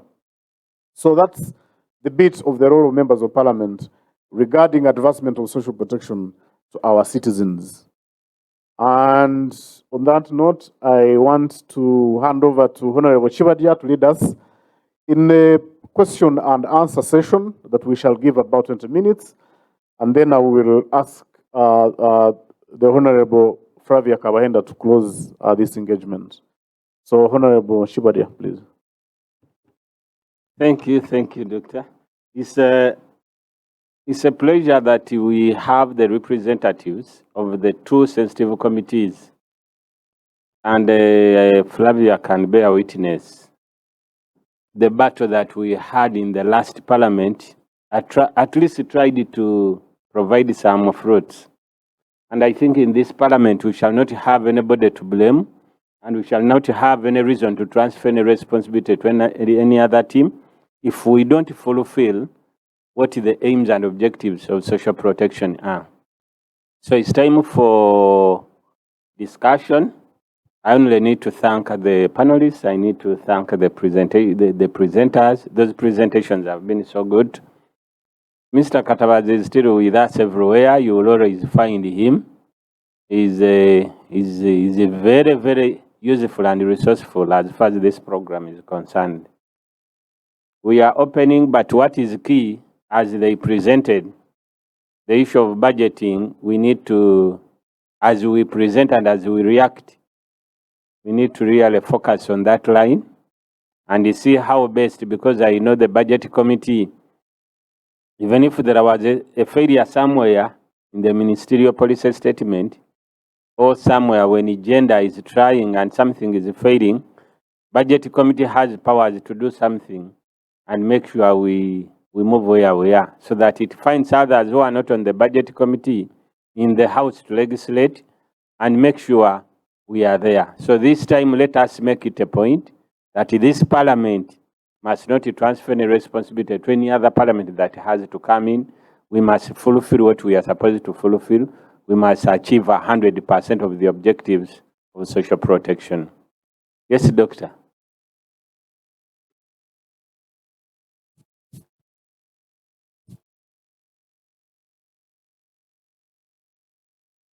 Thank you. It's not working. Okay, it's okay, I think, right? Yeah. I want to thank the previous presenter. First of all, I'm Dr. Patrick Mutono. I represent people of Butembo District is one constituency, and we broke up from Palisa. We're in eastern Uganda. Thank you very much for this forum on social protection. I am personally impressed. This is the first time I attend the meeting on the forum, of the issues that you have highlighted, which are very, very, very crucial for the future of any country, more so for this third world country like Uganda. Now, there are many facets which I've had regarding social protection. I want to limit myself to one, which is nutrition. I'll leave the others, but let me limit myself to the issue of nutrition, which you have brought out eloquently. You brought out the issue of stunted children, talked about 29%. You brought about the effects of being stunted, poor physical growth, of course, poor production, poor cognitive development, and a lot of things which eventually are a national problem in terms of managing that population which didn't develop well. Now, I may be wrong, but I've not had a clear national policy on nutrition, especially of our children. Now, I want to compare nutrition of our children. I'm not a farmer, but there's those people who farm both crops and animals. When they plant, they make sure they're planting at the right time. There must be rain, or they will irrigate. And they have to, sometimes if they think their soil is poor, they have to include some fertilizer. And of course, they're always happy to see the development of that maize farm or whatever. So I'm wondering, our children, if it was like a maize farm, what would that look like? I probably think they'll be short and pink, and some of them getting maize, or some of them nothing. So definitely the owner of that farm may not be happy about that garden. Now, somehow we gloss over issues of nutrition. The researchers have noted that especially brain development starts at conception, and by 2-3 years it's at maximum, and 4-5 it's almost done. There's another spot later at adolescence, but the crucial ones are conception to 3 years. Now, I have not heard anything about antenatal care in our presentation. Maybe I didn't hear anything. But our mothers, especially in the rural areas, we emphasize a lot about going to the clinics, antenatal care, and that's okay. But we don't talk about the nutrition, because that baby that is developing, nutrition is so critical. Because by the time they are born, the brain already taken a certain trend, depending on what the mother's fed on. And if we don't do something, we've already lost time. And then on top of that, by the time, during that early childhood time, there was a program that came out, early childhood nutrition. But I don't know what happened to it. I don't hear about it anymore. Now, as I mentioned earlier, I'm a doctor. I have, for the last 20 years, I've managed my own hospital in the village. And when I started it, I was confronted with an issue of nutrition. Now, that's the severe type. That is, we usually call it kwashiorkor, protein energy malnutrition, where kids have pink hair, they are bloated, they are, they are not happy, So I was confronted with those issues, and I wondered what to do. So I tried to do some little research, briefly. And I went back to the basics. What is wrong with these kids? These kids are lacking protein and energy. And where does that protein come from? where did that food come from? Usually when we were in school, they showed us a food pyramid. I think we are all have heard of a food pyramid, where at the bottom we have cereals and rice and millet and starch producing food, energy. Then the next level we have greens and fruits. Then the next level we have protein. As the pyramid goes smaller, then at the top we have fat. Now, I say, okay, in our villages, as mothers come, I want to find out whether we have all these things in our setup. Incidentally, we have everything and even more. We have millet, we have rice, we have potatoes, we have beans, we have groundnuts, we have eggs. And as you go up the food pyramid, we have anything. So I tried to find out now, what is the problem? I zeroed down on not money, but knowledge of our population in terms of nutrition, of feeding the kids. Feeding a child is different from feeding an adult. Just like people with farms, they know exactly which pesticide, which fertilizer to plant with your maize. They are aware of that. At least they are even ahead in terms of taking care of such things. But with our children, they are totally not aware. They have our cultural norms, which sometimes may not help in terms of nutrition of the children. So I started interviewing the mothers whether, because to a baby to grow, tissues have to expand. And you need protein. Bones, you need protein and calcium. You need a lot of vitamins and so many elements. You need iron. Without iron, they get anemic. So a lot of those things come in, and the children are coming to hospital. And yet we have in our villages all that stuff. So I did a small research. I picked 100 family mothers with purely malnourished children. So we decided to, okay, 2 seconds, to sort of teach them about the foods that we have. One of the things we decided, okay, get 1 chicken.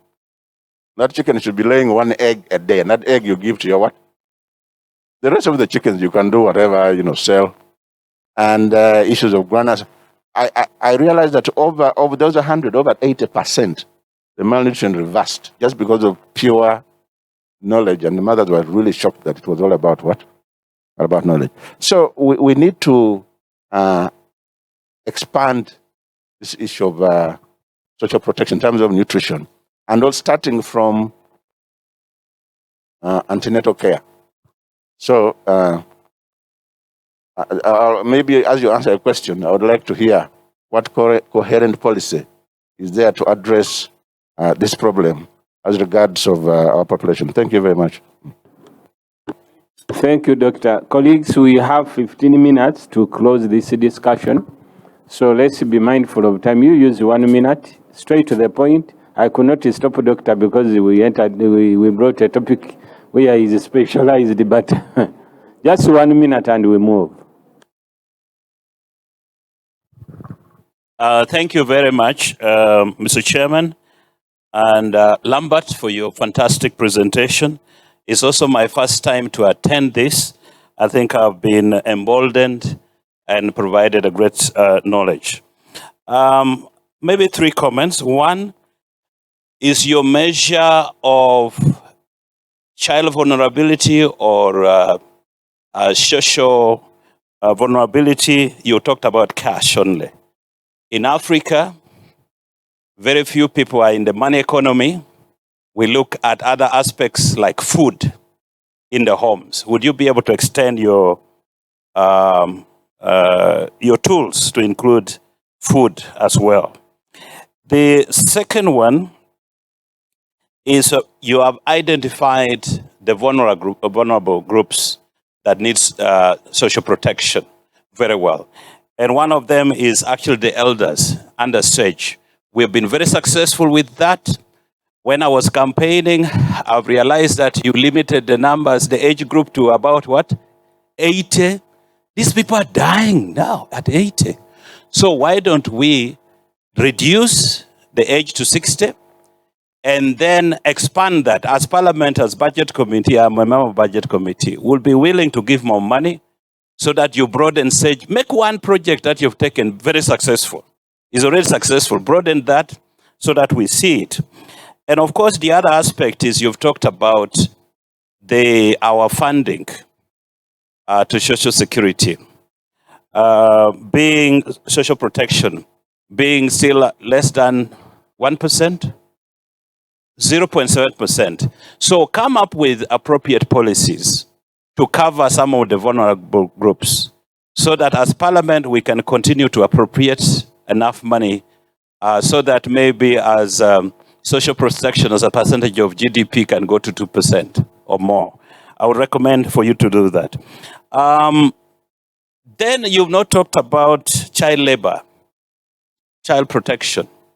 There are very many kids there who are being abused. Maybe we need policies around that as well. And of course, finally, I have so many to say, but we don't have time. One of the things that Dr. Mutoro talked about, which is around food. Malawi made it compulsory. I was in Malawi for 3 years. I was a banking executive there. Malawi made it sure that every family, if you are a family of 4 or 5, each person must have 4 bags of maize attributed to one member of the family. So if you're 5 in a family, you must have 20 bags for kawunga as a matter of food security. Why don't we come with appropriate policies to make sure that our children have food? And during colonial days and post-colonial period, the British made it compulsory for our parents to produce, to at least have 2 gardens of cotton. It was a must. And we also make something so that fathers and mothers are forced to make sure there is food for the children. I thank you.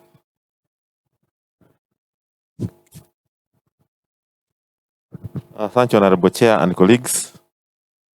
I think I want to thank the presenters, but honorable colleagues, I recommend a paradigm shift where we should move away from the boardrooms to the ground. Why I'm saying this, when we are measuring the Human Development Index, we are talking about quality of life, we are talking of life expectancy, but I think down, like the presenter David said, I travel from Kampala to Arua. But what tickles my mind is how many vehicles are carrying cargo, how many vehicles are carrying produce. When I'm traveling from here to Busia, you find that I think that's what we need to do. What I'm saying here is that, one, the boardroom should be for strategy. We identify the strategy like we are here. What are the policy gaps? And after all, we are here to legislate. Tell us what are those key constraining variables in terms of policy so that we can take on them. But suffice to mention, we should really move and ensure that we are role models. Let's lead by example. A case in point, I think Chairman has visited me, Honorable Kibalia. What I do is to ensure that at least as a legislator, I should be in the garden and this business should actually see. I should ensure that at least I'm the source of input. If they are talking of mangoes, I should actually give them. Then actually, when we do this, if they are talking of Popeye, I should be able to raise for them. If you are talking of fingerlings, I should be able to raise for them. So that at least they have access. You see, when we wait for government programs, I think we shall not be able to catch up. But if you have to bridge this gap of nutrition, income enhancement, I think that's what we need to do. And Mr. Chairman and colleagues, we should actually be role models, have what to show, so that at least the population can copy. When we do that, I think we shall achieve it in the shortest time possible. I thank you.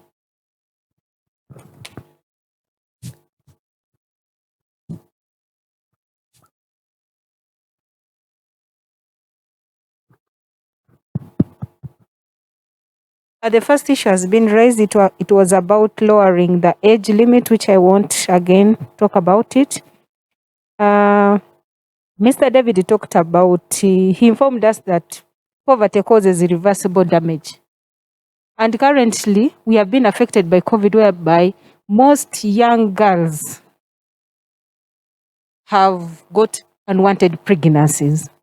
And this one means that it's going to lead them to hate their children and they won't take good care of them. And this is the time when these young children need exclusive breastfeeding and care so that they can develop very well. I foresee a need for us to focus on advocating for psychosocial support for these young girls so that they are able to accept their children, because I can imagine most of them, the fathers are not there. It's the grandparents who could be there, even who are not able to take care of them. So if we do not focus on these young girls, we might end up getting a very big problem in future. So I pray that as we legislate, let us legislate in that line. Thank you.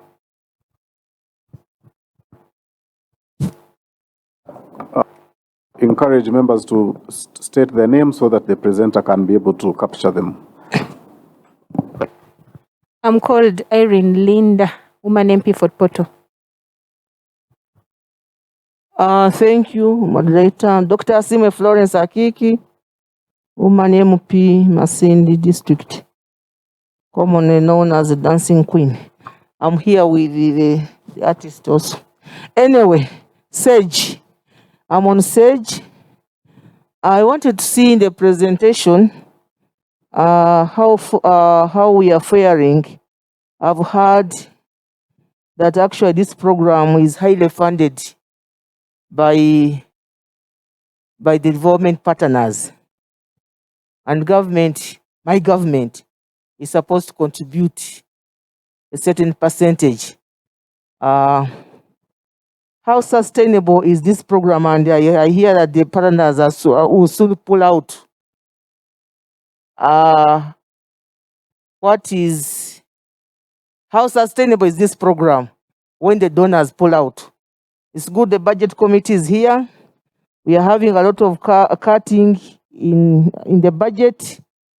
So we need to devise ways on how we are going to actually sustain SAGE amidst the withdrawal of the funders.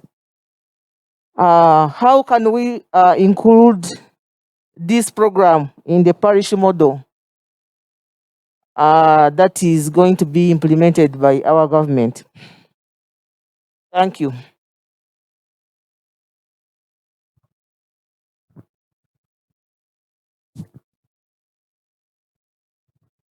Thank you, Chair. That's my name, Silas Augon, MP Kumi Municipality, Independent. One, I'd love to appreciate the chairperson of the forum. Thank you for the great job. And colleagues, you'll allow me to thank Honorable Flavia for having sustained this forum properly. She has understood it, and that's why it's moving on well. To move us from 7 billion or so to 107 via government releases is not a joke. It's not a joke. So for me, I don't want to take it for granted. Any serious forum needs serious leadership. And I think that's where we need to start in the 11th Parliament. We must sustain serious leadership. Allow me to applaud the technocrats, Patrick and David. Thanks a lot for the insights. You have done such a great job. My feeling is that I do not have enough time to speak on the way forward. So if you can allow me to say something now. One, the presenter, David, talked about the healthcare, disabilities, early childhood, sicknesses, unemployment, and so on. I have a feeling that we need to reconverge beyond this meeting so that we study these aspects in detail and we extract the challenges. And that should be able to drive us towards our legislative agenda for the 11th Parliament. I say so because I have a feeling that's where the whole thing lies. In terms of motions that we want to present in Parliament, what is that special motion that we want to bring on board? Petitions. if we're asking questions on what? If it's the issue of budgeting, where are the champions? That drives me to ask, from the convergence here, how many members so far have registered with this forum? I say so because we need champions. Those champions are the ones to stand for us. They are the ones to move the motions. They are the ones to help on issues of petitions. They are the ones to ask the technical questions on the floor. They are also the ones to ask questions during the Prime Minister's question time. So it is my feeling that it is only very important we now build our team by having members registered officially, and we start from there. So that, Chair, we maintain a team that will get to understand social protection properly. Moreover, there is an issue here. Yes, government recently helped people with the money, 100,000, the Nabanja money. But I can tell you, we do not have a mature social protection mechanism established by government, of which I feel we need to move a motion on the floor of Parliament, urging government to do that exactly. Not only on issues of SAGE, but for the rest. I want to thank you, and Chair, if you allow, we need another meeting urgently. Identify the challenges, identify our legislative agenda, take it to the office of the Speaker so that they know what we're about to do, what we are going to do, what we want to do, and what should be done by us. Thank you so much for God and my country.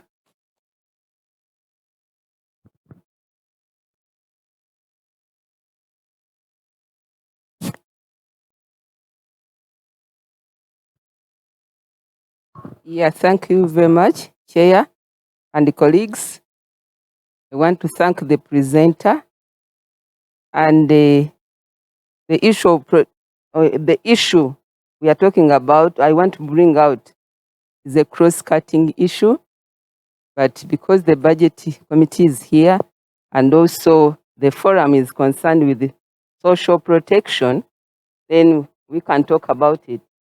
In the presentation, Mr. Mwesige, if I'm not mistaken, David talked about, said that if we don't invest in human capital, if we don't invest in education, we shall miss out on the human capital. But when we talk about it and all of us are here, maybe we need also to lobby others. We should look at our children. They say, at least the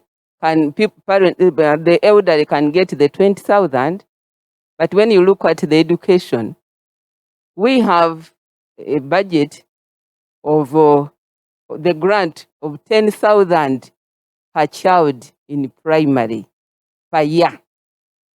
So that means about 3,000 per term. Colleagues, don't you think we need to sound a bell or to bring out our voice so that that money can be increased? Can a child work on, use 3,000 a year?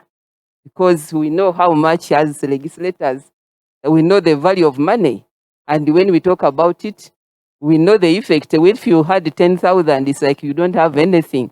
Even your voters, some of them, like mine, 10,000, you cannot give them 10,000. So we should think through if we are advocating for these people, for everybody, because we want a better future. I thank you.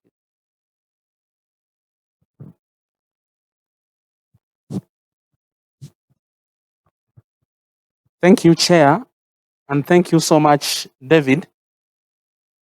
I liked it when you talked about child poverty. And given your experience, the global experience in issues to do with child poverty, I wanted you to share with us 2 or 3 things that you think our country, Uganda, can do to match with other countries elsewhere that have addressed the issue of child poverty. Thank you.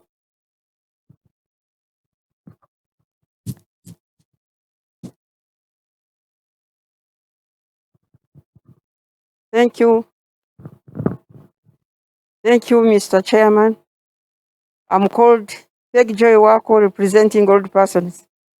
I'm sorry I came in late, but I've heard you mentioning something about SAGE, and my interest is on SAGE. First of all, I don't know whether my points have been covered, but all the same, let me repeat them in case they have been covered. Now, when NIRA was registering for the first time, mobilization was very poor. People didn't understand why they were being registered, especially the old people. Many of them missed out, and those who registered didn't give their exact years.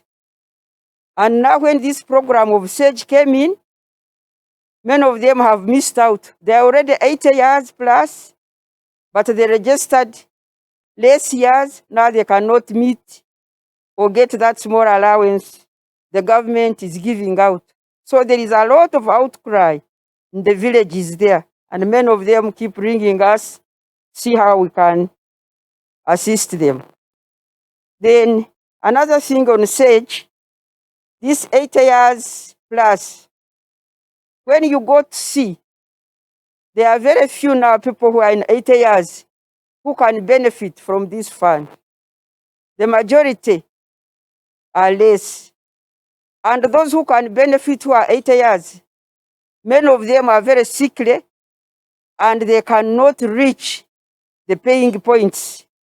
Yet, when these people are going out to pay, they are strictly told that somebody must come in person and sign for himself or herself. So many of them miss out because even if they are 80, they cannot reach the paying points. Another thing is this, the 20,000 the government is paying out. Surely, compare the 20,000 with the living standards of our country today. What can the 20,000 do? One has to hire a bike, a border, take him to the paying station, and the border man wants 20,000. Yet, he's going to get 20,000. I think that one also should be considered. I was of the view, I hope we shall succeed if the age can be brought down. If they cannot put it back at 60, at least let it be 65 or 70, so that many of our old people can also enjoy the fruits of their country. Thank you, Mr. Chair.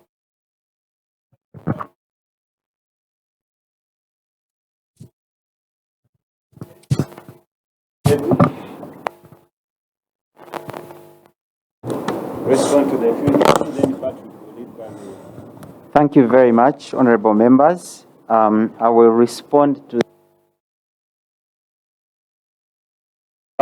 competent to answer the financing issues. A few months ago, I would have been on the phone to my boss or the PS asking how much money is there. I don't know the actual numbers, but I'm sure Patrick is quite engaged with that. So he will answer the questions about SAGE financing and access, but these are actually fundamental issues.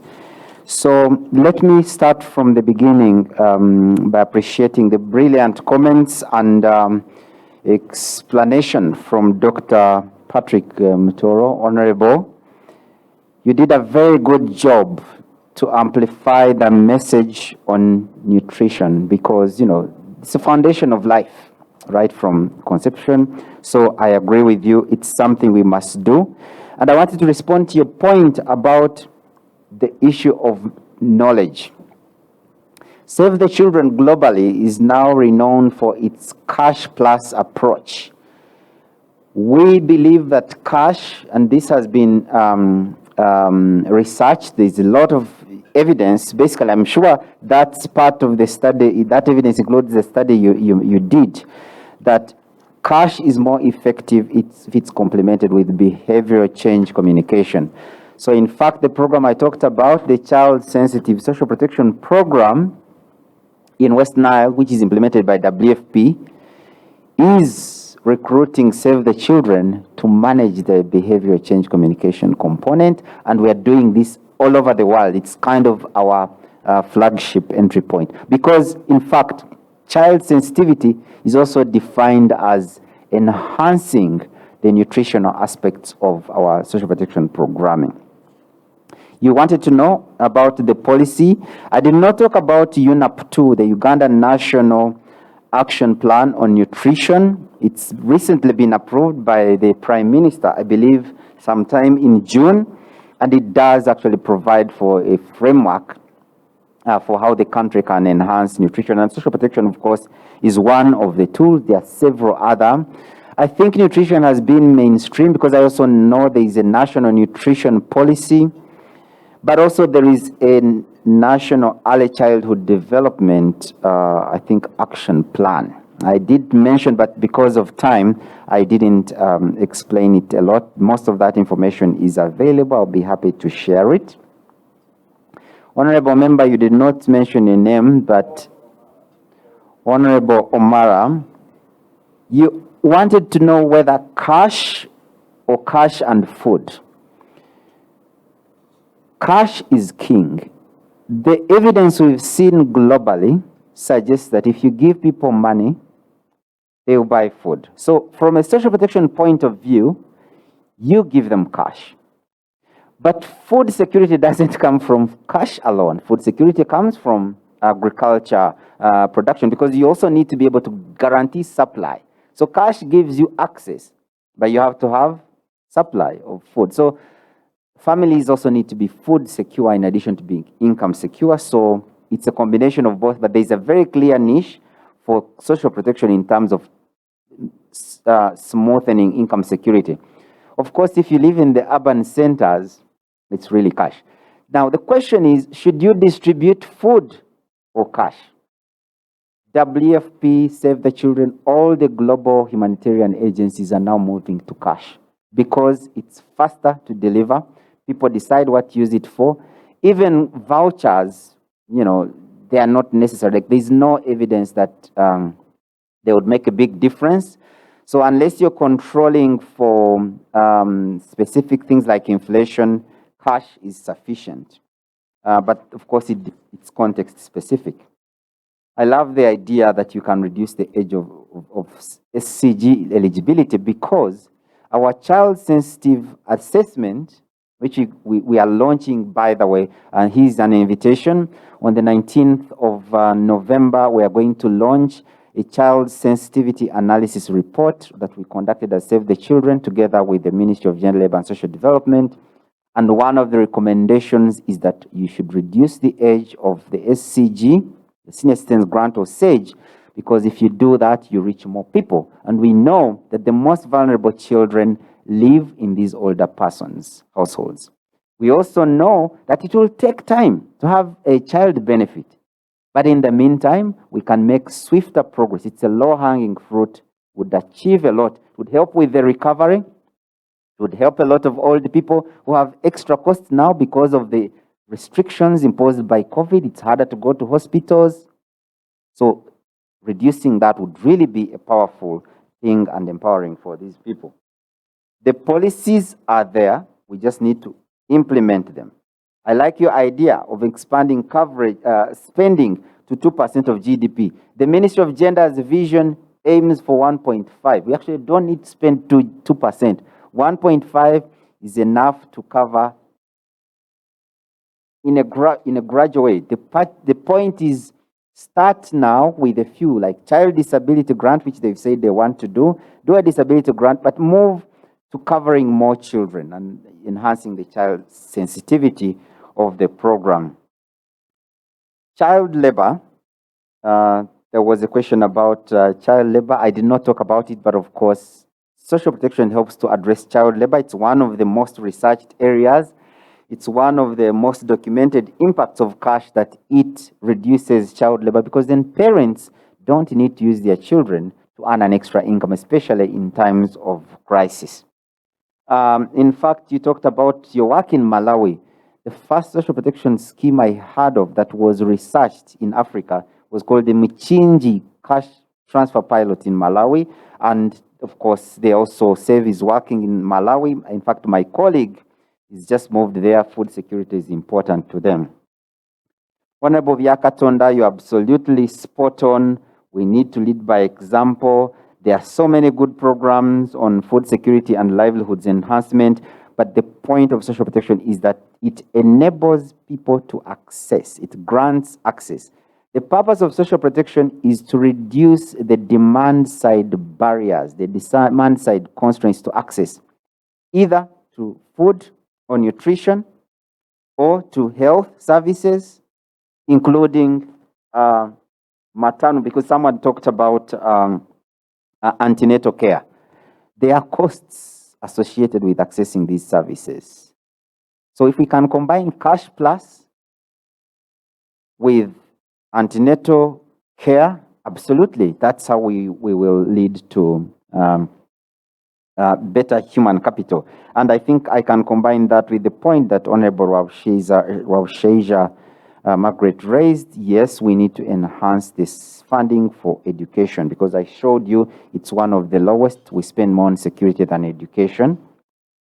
So absolutely a very important point. These choices are not binary. We have to get the right combination. In economics, it's called optimization. You know, when you have 100,000, you need to decide what to put on your car and what you don't say, I only have for your car. You have to balance, and that's what we need to do with our budget. Honorable Linda, yes, psychosocial support is important. In fact, Uganda's policy acknowledges social care services. The Ministry of Gender, I'm aware, has developed a social care framework which defines the scope of work that needs to be done here. They are working on a social care workforce strategy with development partners. So once this strategy I talked about is ready, I think we'll be able to invest significantly in this. Honorable Asimwe Florence, you raise an important point, but I want to assure you, the graph I showed was showing that government funding, if I can go back, in 2011, government was contributing 500 million shillings to the program, while donors were providing so much more when SAGE was still a pilot. Now, government, I think, is spending more than 80% of the cost of the SAGE program. So that's a lot of progress. That's why I wanted you, honorable members, to clap for yourselves, because in the region, only I think Kenya has done that. So we are really trailblazers in that area. So SAGE is actually sustainable. We can do these things. We've built Entebbe Expressway. We've built the Ginger Bridge. We built Karuma Dam. There's nothing we can't do if we have the political will to do it. It can be done. We can make this country a better place. Thank you so much, Honorable Algon. I know you're a champion. That's what's needed. I told you, beyond my family, this is my purpose. And if you can join us, we can make this country different. I can tell you, it's not just hard work. That's what the Special Rapporteur on Poverty was saying. We should stop, stigmatizing people and saying, poor people, they work the hardest. But if we help people invest in their children, education, nutrition, access to health, then they will be able to do all the things we want them to do. Honorable Joy Wakol, you were asking about access to pay points. Yes, that's an important point. I'm sure Patrick can respond to that, as well as the value of the SCG. The last time I checked, I think the SAGE had already lost more than 50% of its value, because 25% is where we started at 22,000 in 2011. It was increased, I believe, in 2013, and it's stagnated since then. But of course, we were trying to reach more people. Now we've reached more people. We know the value of these investments. We have a crisis. We can use this program as part of the recovery. So I totally support you on enhancing the value of the grant, on guaranteeing access, because it's a right of these people. And absolutely, these are the things we need to be doing. I think I did not answer, I think I answered Honorable Vyakatonda. I think that's all I wanted to comment about. So thank you very much, honorable members, for this opportunity. we are counting on you to change Uganda's course. We can become a middle-income country if we invest in our children and our people. Thank you. Yes, most of the questions, I think David has answered them. I want to make a few comments on SAGE. Yes, SAGE has been a very hot topic in Parliament on the account that we started from a very difficult situation where government was struggling to meet its counterpart obligations in 2012. But then, as you have heard, this has improved to 107 billion and about 32 billion less of what ordinarily would be the ultimate requirement. And that's an area for continuous engagement, because even when you have a balance of about 32, 38 billion, once it is not provided, it means that there are some districts that may delay to get payments. You have heard of scenarios where several months pass when older persons have not received their money. So it is an area that the Committee on Gender needs to be very firm on, and of course working with the Committee on Budget to see that for the budgetary requests that are made in respect of the current implementation plan, that the same be provided as they are, because in any case, this money is going straight to the older person. The sustainability question, I think, is in part being answered, because as it is right now, financing for SAGE is purely government of Uganda.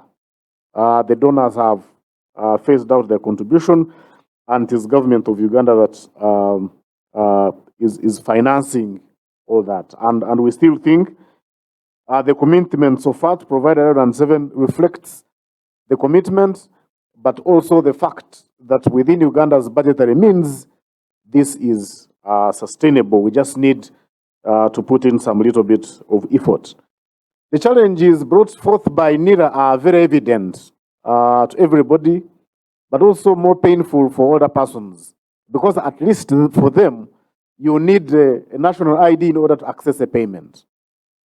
Some of us have issues with our NIRA cards, but because there is no urgent requirement to produce it for a benefit, maybe it is not as serious as it is for other persons. And that's where NIRA needs to be called upon, ensure that there is a specific intervention targeting older persons. Because if the NIRA records are not very clear for older persons, it limits enrollment on the program at various levels. There are those who are eligible today, there are those who are eligible tomorrow. So if the system is not very clear, then this whole program on SAGE might be thrown into paralysis. So it is something that Honorable Chair, Committee on Gender, Labour and Social Development, it is a matter that you need to take on very seriously so that we see together, working together, advocating to see that this is resolved as soon as possible. And I would, of course, encourage MPs representing older persons to work very closely with us so that we amplify advocacy regarding this issue. On the issue of the value of the grant, as David has indicated, it started at 22,000. There was an adjustment that was made 25. And in last year's modeling, we had recommended, as part of the last Parliament's advocacy, we had recommended a revision to 30,000. I know that is certainly not also very, very sufficient, but we need to see progression, taking into account inflation movement and many other considerations that are taking place. So it is something that, again, we need also drum up support in terms of advocacy, ensure that at least this goes up to 30,000 in our initial modeling of last financial year. So it is something that we can debate on. Honorable Mara talked about the issue of food. I want to supplement what David was saying. I also wanted to say that we have community-based social protection mechanisms where members of the community, members of the wider family make contributions. So in essence, we would need to value them. and also attach a value in our calculation of the social protection interventions that we have. The challenge that we see with our community approaches is that over time, our social structure has broken down because of the rural-urban migration that is happening, because of the many challenges that we are seeing in our communities. So people are focusing more on their own as individuals rather than the community the way it used to be. So that's why you see that you have many older persons being abandoned as children go to towns. And in fact, by the way, giving them a burden of having children mothered or fathered in the cities and then sending them back to older persons without any means of additional support. So our social structure has somewhat broken down because of the economic challenges that we are seeing, but then also because of the influences that are attributed to our participation in the global market. So that's why it is important that is recorded, but our future for social protection for the vulnerable lies more on systems that we need to put in place that do not rely heavily on the goodwill of people, but rather on the issue of guaranteeing a right to our members of the community. So I thought I could respond to that. We are still together. The last, possibly I would comment on Honorable Cyrus. We would welcome members of Parliament to join the forum. There are forms at the exit on the table. Enlist and become part of us. There are many capacity building programs that have been lined up, and there are also some field visits that are being lined up between now and December, and we think those would provide a clear-cut and practical learning experiences on the aspect of social protection interventions that are being implemented in Uganda and the gaps that they are in, and those that we could possibly fill using your respective offices and mandates. Thank you. Thank you, Patrick. And I think nearly all has been said. Before I invite Honorable Flavia, I know Honorable Flavia will slightly hint something small on where we are and where we want to be. But we had that part of the way forward. Among the few things I believe Gloria has noted some, among the few areas that were noted as way forward. One, we need to change the part of having 0.7 of our GDP to be spent on social development and instead take it up. It's at the lowest end. We need to take it up because if we change this, then the life will change for the rest of the community. Two, then, as Cyrus pointed out about the champions, we already have 5 members of MPs representing the older persons. I know those ones are key champions of this because it concerns them directly, and it's one of the areas that we need to. Honorable Santa, you are welcome. Flavia will introduce you later. And I think that is an area, or the persons, one of the reasons why the president was insisting that we have MPs representing older persons was that their interests were not being represented well. Now, this is the time to see their interests represented and really championed and brought out in the open day light so that everybody can see. Cyrus equally pointed about having another engagement concerning, I believe, Patrick, we shall have another meeting where we shall invite more members of budget committee and gender. It's not that other committees are not part of the struggle, but there are areas we are moving towards the budget period. So we need them to appreciate the whole program so that by the time we visit their committees, we really tell them what we want to do and how we need money in the budget. They're in position to know where we are coming from and what we are saying so that we can move together on the same page.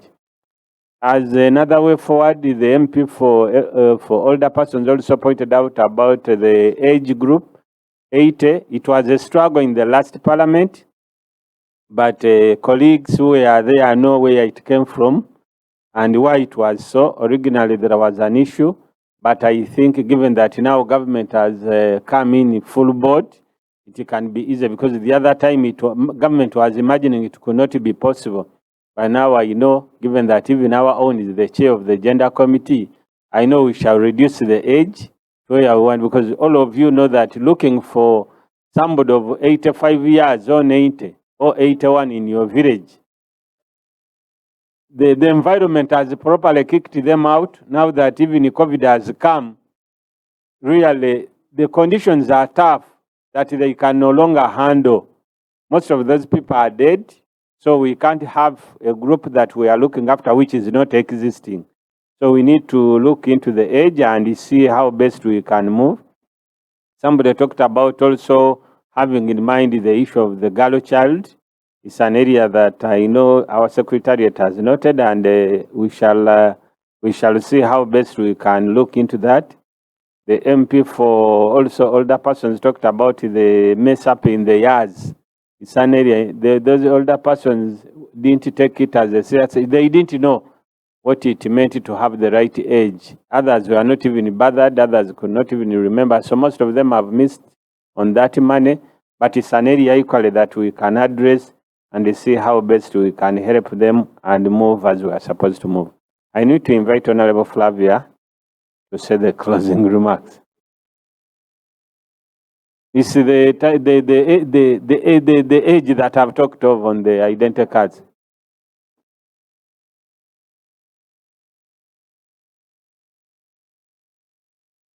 The fingerprints are not reflected.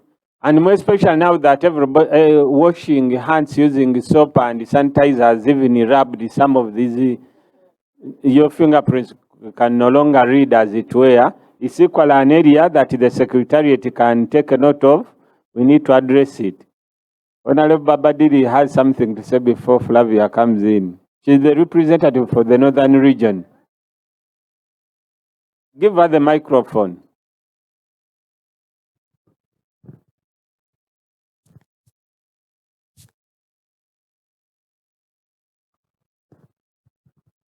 Thank you very much to our presenters. I would like to add something very small and see if we can be recommended into those who have included. One, regarding the older person's vulnerability, it is caused by us. At the beginning, when we are starting work, we don't think about our old age. In developed countries, they think of a pension right from the time they start work. Even from the age of 18, they think of what will happen at their old age in the beginning contributing. But for us, this thing is just left only for those who are working, for those who, like in NSSF, those who are working. But I think it's important for our people to know that they must begin serving right from the time they begin working. And if it's possible, we should extend this contributory pension right to those who are not employed formally. So that if it means by force, like paying taxes, say this money, at least 5,000 a year, must be saved for your old age. So that by the time you reach that time, you have that money. Because for us, we are investing on our children, hoping that when they're educated, they will give us something. But we have realized that they don't. Once they're married, they forget about you. So we need to plan early enough, sensitize our people, and if possible, put a law to ensure that you contribute something for your old age right from the beginning. Because we spend money luxuriously, drinking, having women as many as possible when you are still strong. By the time you reach at old age, you have nothing. So I think we need to extend it so that everybody has this contributory pension, and we have a better life when we are old. Then one example is in Parliament, we never had this contributory pension. Those who left in 2001, 2011, they went into really poverty. You have nothing. You have spent all your money for campaigns. Even you sold your houses for campaigns. and you fail on top, you have nothing. That's why we thought of that contributory pension, which is helping us. At least now, if I go out, I have something to rely on, to spend on. So it is important to sensitize people so that we start early enough. Thank you very much. Thank you, Babadi. Patrick has noted that. Cyrus, you have something to say again?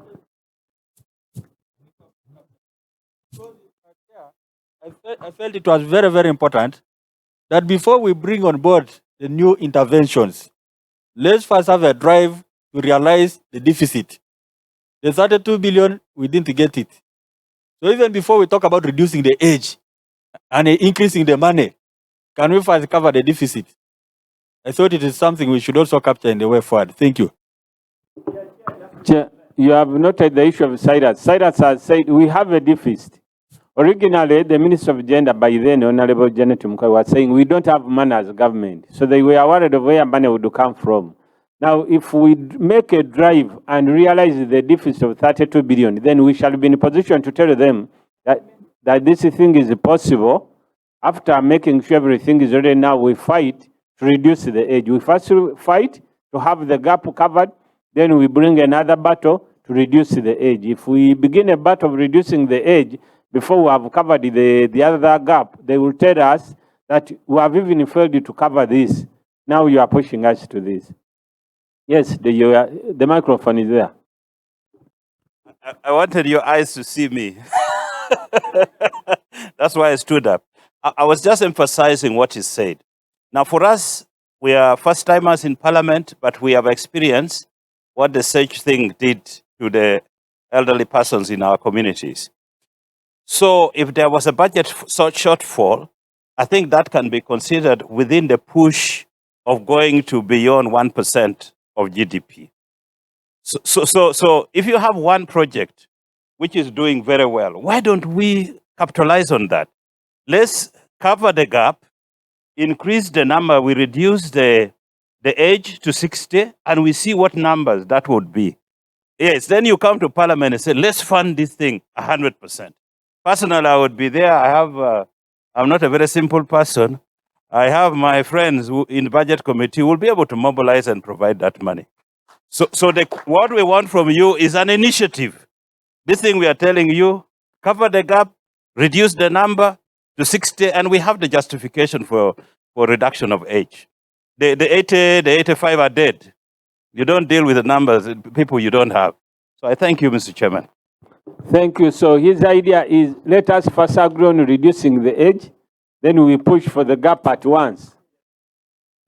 Is that right? Kindly give a microphone to Honorable Santa to introduce herself.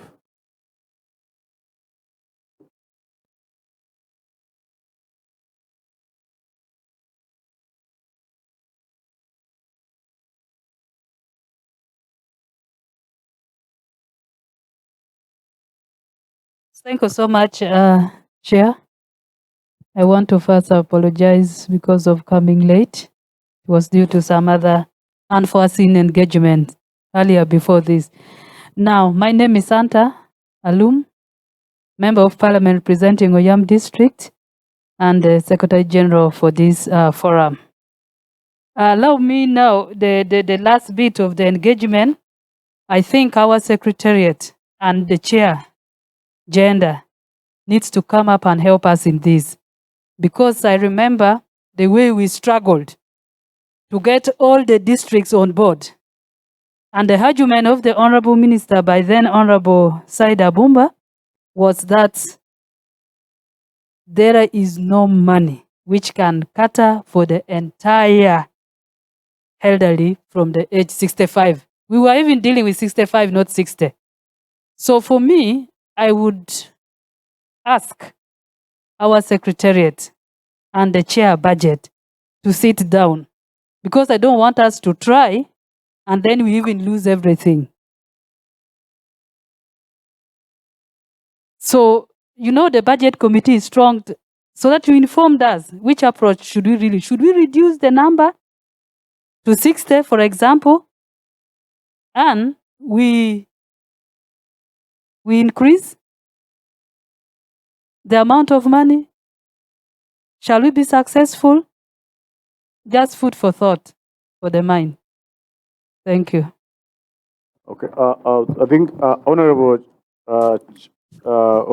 chair of the session, we did modeling. So we did modeling, which we have, that we shall share formally. We now know that if we target 60, these are how many people per the census report that we can cover, and this is how much money that we would need. So we'll provide that, and then you, the policymakers, will look through and pick the most appropriate decision that you can make. Thank you. Yes, we have them. It was the case that because originally we were at 65, but in the 15 pilot districts. Those are some of the numbers that we put forward, and at the time, the Parliament resolution was that let's have this, and within 5 years, which ordinarily would be about 2024, that government would have slowly covered up to 65. So, Honorable Santa, there's a government commitment that every year to review the age downwards so that many people can be targeted. So I think we can still hold government accountable on its own promise regarding that progressive realization to 65. Thank you. Honorable Flavia. You can, once you can. Yes. Yep.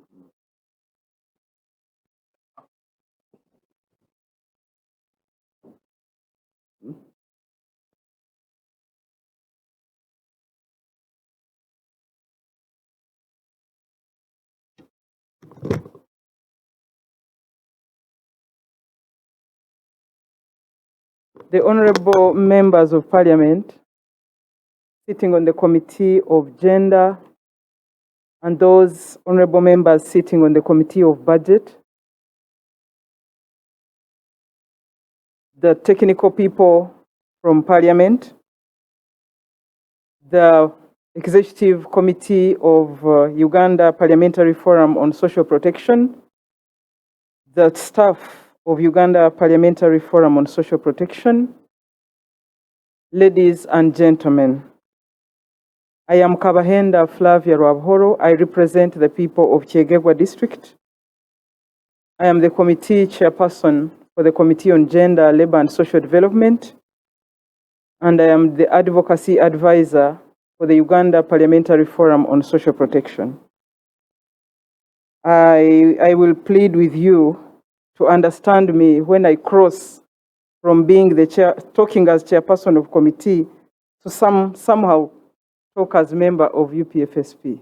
I will struggle to stay in the line because I'm supposed to speak here as the committee chairperson. I want to take this opportunity to thank the Uganda Parliamentary Forum on Social Protection for organizing this meeting. This is one of the noble meetings we should always have when we discuss about the people, because me, I love the people. And I know that whatever we do as a country, we do it for the people. So we cannot love what we do for the people more than the people for whom we do it. And that is the reason why I want to really stand with Lambert. We can do all the roads, we can do all the electricity, we can do every infrastructure. But for as long as we don't respect those for whom we do them, then we miss a point. That is when even the people we are doing these things for will never understand us. And so I want to really thank you for organizing this meeting. And I pray that it really switches on our brains to start understanding how we must invest in the people more than we invest in objects. Honorable members, Uganda is signed into a number of protocols. The ILO, the African Union Charter, the SDGs, the NDP3, the Vision 2020, the NRM Manifesto, and others, like you can think about them. The International Covenant on Cultural and Social Rights is one of them. And it has ratified these protocols, and it has committed to achieving them, and it must even account to the other member states on how it is progressing. We are here to build blocks for social protection systems. And all these documents I have talked about provide a substantial framework from which we can begin designing, implementing, and monitoring social protection systems from a rights-based approach. When we talk about a rights-based approach, we are talking about the life cycle. And therefore, the honorable member who was worried about antenatal, we are talking about a life cycle approach that tracks a person from the time that person drops into your womb up to when that person dies. That is what they call a system. And we as members of the Uganda Parliamentary Forum on Social Protection just piloted with SAGE. And therefore, I would like to tell you that social protection does not equal to SAGE. SAGE is just a component of the social protection aspects that we are supposed to oversee as members of parliament. So the convention, the ILO convention number 102 and also 202 compel a state responsibility.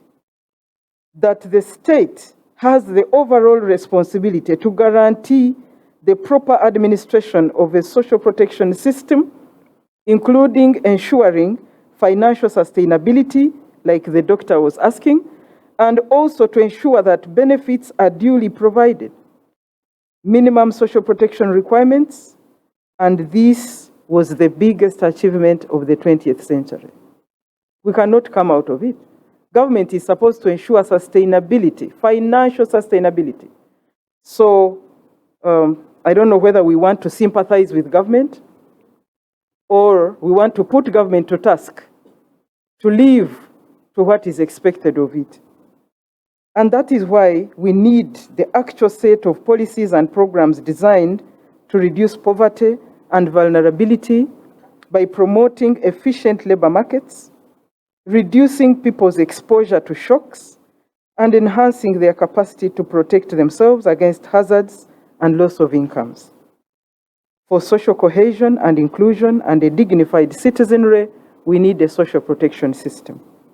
We need to target appropriately. I will tell you, targeting older persons using identity cards, which you know are flawed. Honorable Dr. Sim, I want to tell you, it is not that the older person's thumbs could not be read by the biometric machines. These were fake. If their thumbs are read by the machines at the banks, why did these ones not read them? They were substandard machines, and we need to speak to that. We need to tell NIRA to improve up their game. And so, you cannot now tag identity cards to the targeting of older persons. And I want to bring good news at this, that NIRA has written to the Permanent Secretary of the Ministry of Gender to waiver the use of national IDs to target the older persons. And well, yes, I would clap, but not much. Why can't it do across board? Because we can't use national IDs to target vulnerable persons, and that is why the Nabanja money did not actually go to the vulnerable, because the vulnerable don't have the IDs. The vulnerable are the ones whose IDs had been written mistaken age and mistaken names, and they could not rectify it, so they missed out. Honorable Chiaga will tell you what happened with the artists. How was the money distributed? The artists are one of those people who benefited from a relief fund, but I don't know whether it was the artists of Kampala or the artists of somewhere. I don't just understand it, because you know that there were very, very many loopholes in even every relief money that was given everywhere. Why? Because we don't have a system. We don't have utilizable data. Up to now, the Ministry of Gender will tell you they don't know the amount of older persons who are eligible. And it's a shame. We don't even have the populations of our children. Who has seen a birth certificate recently for a child in this country? What kind of country are we in that does not even want to own their children. We are in shame. I mean, these are their IDs. They would be given wherever they take birth or at the sub-county chief's place. But it is not being done. So we are just running a country where whoever is in front will take, whoever is behind won't take. And as members of parliament, I think I need you to note that we have a number of questions to ask in as far as that is concerned. Of course, without preempting anything, NSSF amendments intend to widen and expand its scope to include voluntary savers, and this is intended to reduce informalities so that people can declare their incomes and people can save from their incomes. And secondly, it intends to enhance benefits, widen the scope of benefits from medical and invalidity, and that discretion is being given to the minister. And of course, it is intending to offer midterm access because that is the talk of the day. Of course, this is just fire brigading. We need a system at the end of the day, and many others. But I think in the very near future, we shall be concluding this on the floor of Parliament. The committee has done its job. We are almost there. And I want to think that we don't have very much time for it to be on the floor. And so I want to allay the fears of all the people out there that it is delaying. It was because we were trying to refine it as to speak to the people and not necessarily to the money. For us, we are looking at the people and how they should live a dignified life. Someone talked about cohesion and inclusion. I think it was Lambert. I think you see the animosity now that is in the country. When a cyclist knocks a motorist and then they fight and at the end of the day both are dead, it's because of those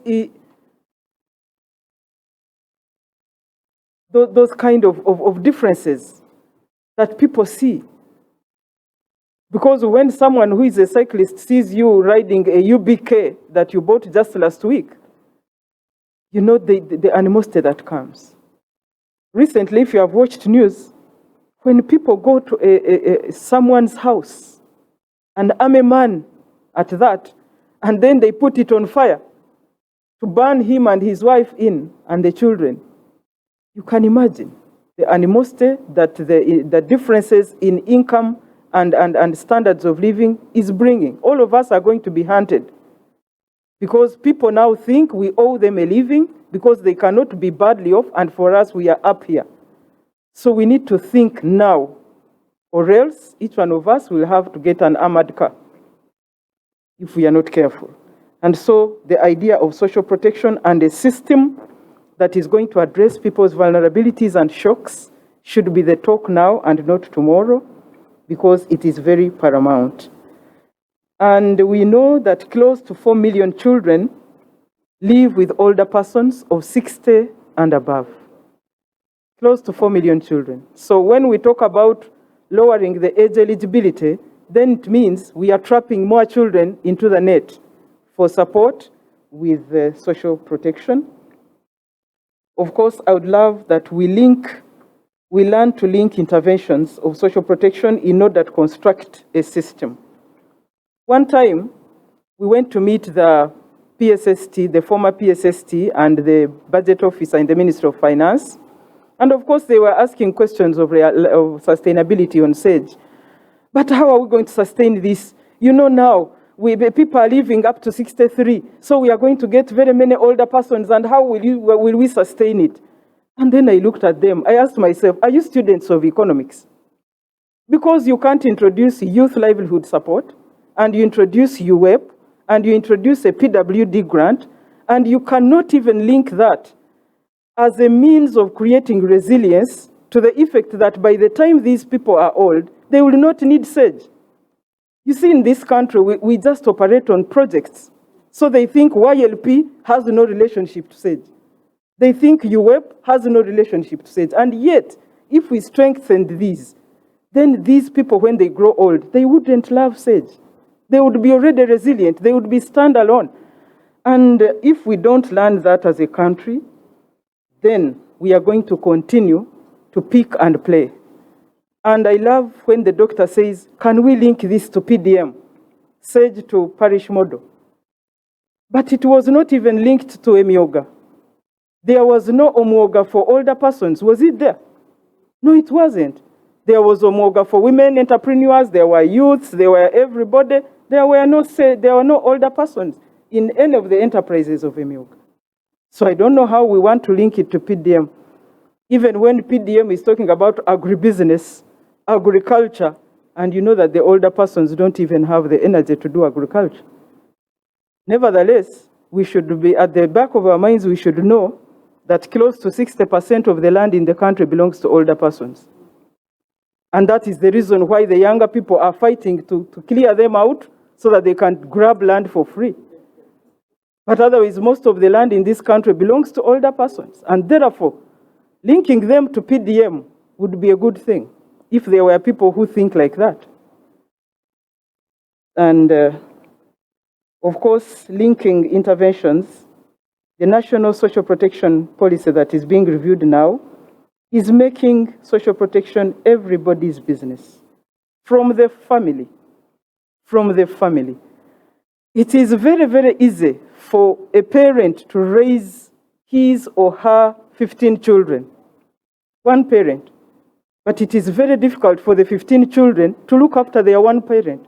I don't know what happened, what went wrong. I just don't know. Maybe scientists. You know, I'm an artist. Maybe scientists. Can you give us an explanation to that?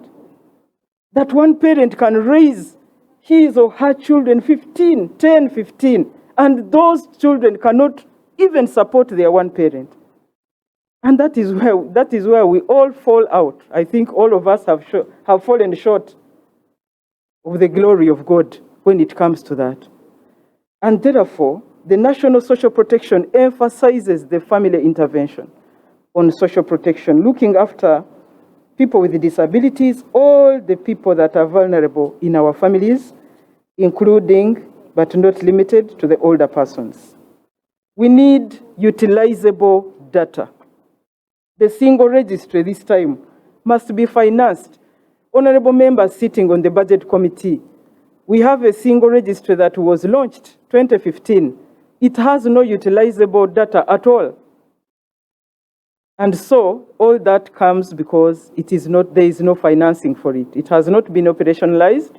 And so when we come with such a request that there must be money and the single registry must not be pushed to the unfunded priorities, this is what we mean. When we don't have data in every sector, no data of farmers, no data of animals, no data of older persons, no data of children, no data of women, then I think we are running a country on some system that I wouldn't want to mention now. Of course, honorable members, I would like to implore you that as we have SAGE in all our districts and constituencies, can you please link SAGE to the district development programs? What stops the district health officer from sending some health workers to a pay point so that they can take the pressure and diabetes of these older persons as they sit to wait for money? What's wrong with that? What's wrong with an agriculturist going to tell these older persons how they should feed, what kind of diet they require now at that age, what they should not be taking, what they should take? And many others, the commercial officers, can even interest them in a small circle, that even out of 25,000, you can save your 5,000 and then try to use it later or try to use it as a bigger amount. So I would like that all your talks, either on radios or whatever you are in public, link SAGE to the district development programs so that these older persons are assisted to understand and be educated on how to live a dignified life. Otherwise, members, I would also add my voice to the other members who are calling on all of us to become members of the Uganda Parliamentary Forum on Social Protection. I'm glad that there is a list from where we can enlist ourselves. And don't worry, we are not those who are going to start scrapping your money as immediately you write. You just commit to us that you'll be a member and subscribe. Our subscription fee is only 30,000, but at your consent, because when you don't consent, of course, we can't even move on to tap on it. Otherwise, members and the Uganda Parliamentary Forum on Social Protection, I thank you for inviting us here, for reminding us that this belongs to us, the discussion on social protection and the budgeting period coming will find us alive to the matter, and we shall do whatever it takes to ensure that we build a system, building blocks for a social protection system. I thank you very much for listening to me, and I would like to announce that the Committee on Gender, Labour and Social Development will sit in the conference hall B at 2 p.m. Thank you very much. I wish you a wonderful day, a wonderful week, and as you go, don't stop thinking about a social protection system. Thank you so much. Thank you, Honorable Flavia. I don't wish to have an oversight where maybe the chairperson of budget committee delegated somebody. When we didn't see him in the room, we imagined he had not delegated anybody. Could there be somebody who has been delegated by the chairperson budget committee? That's why we invited the one who was last. Okay. Because we don't want to be reported. Somebody can go back and say, you left me there, but they didn't even give me a chance to give some comment. Thank you. After the closing remarks by the chairperson, I wish to equally thank you for coming and wish you a blessed day.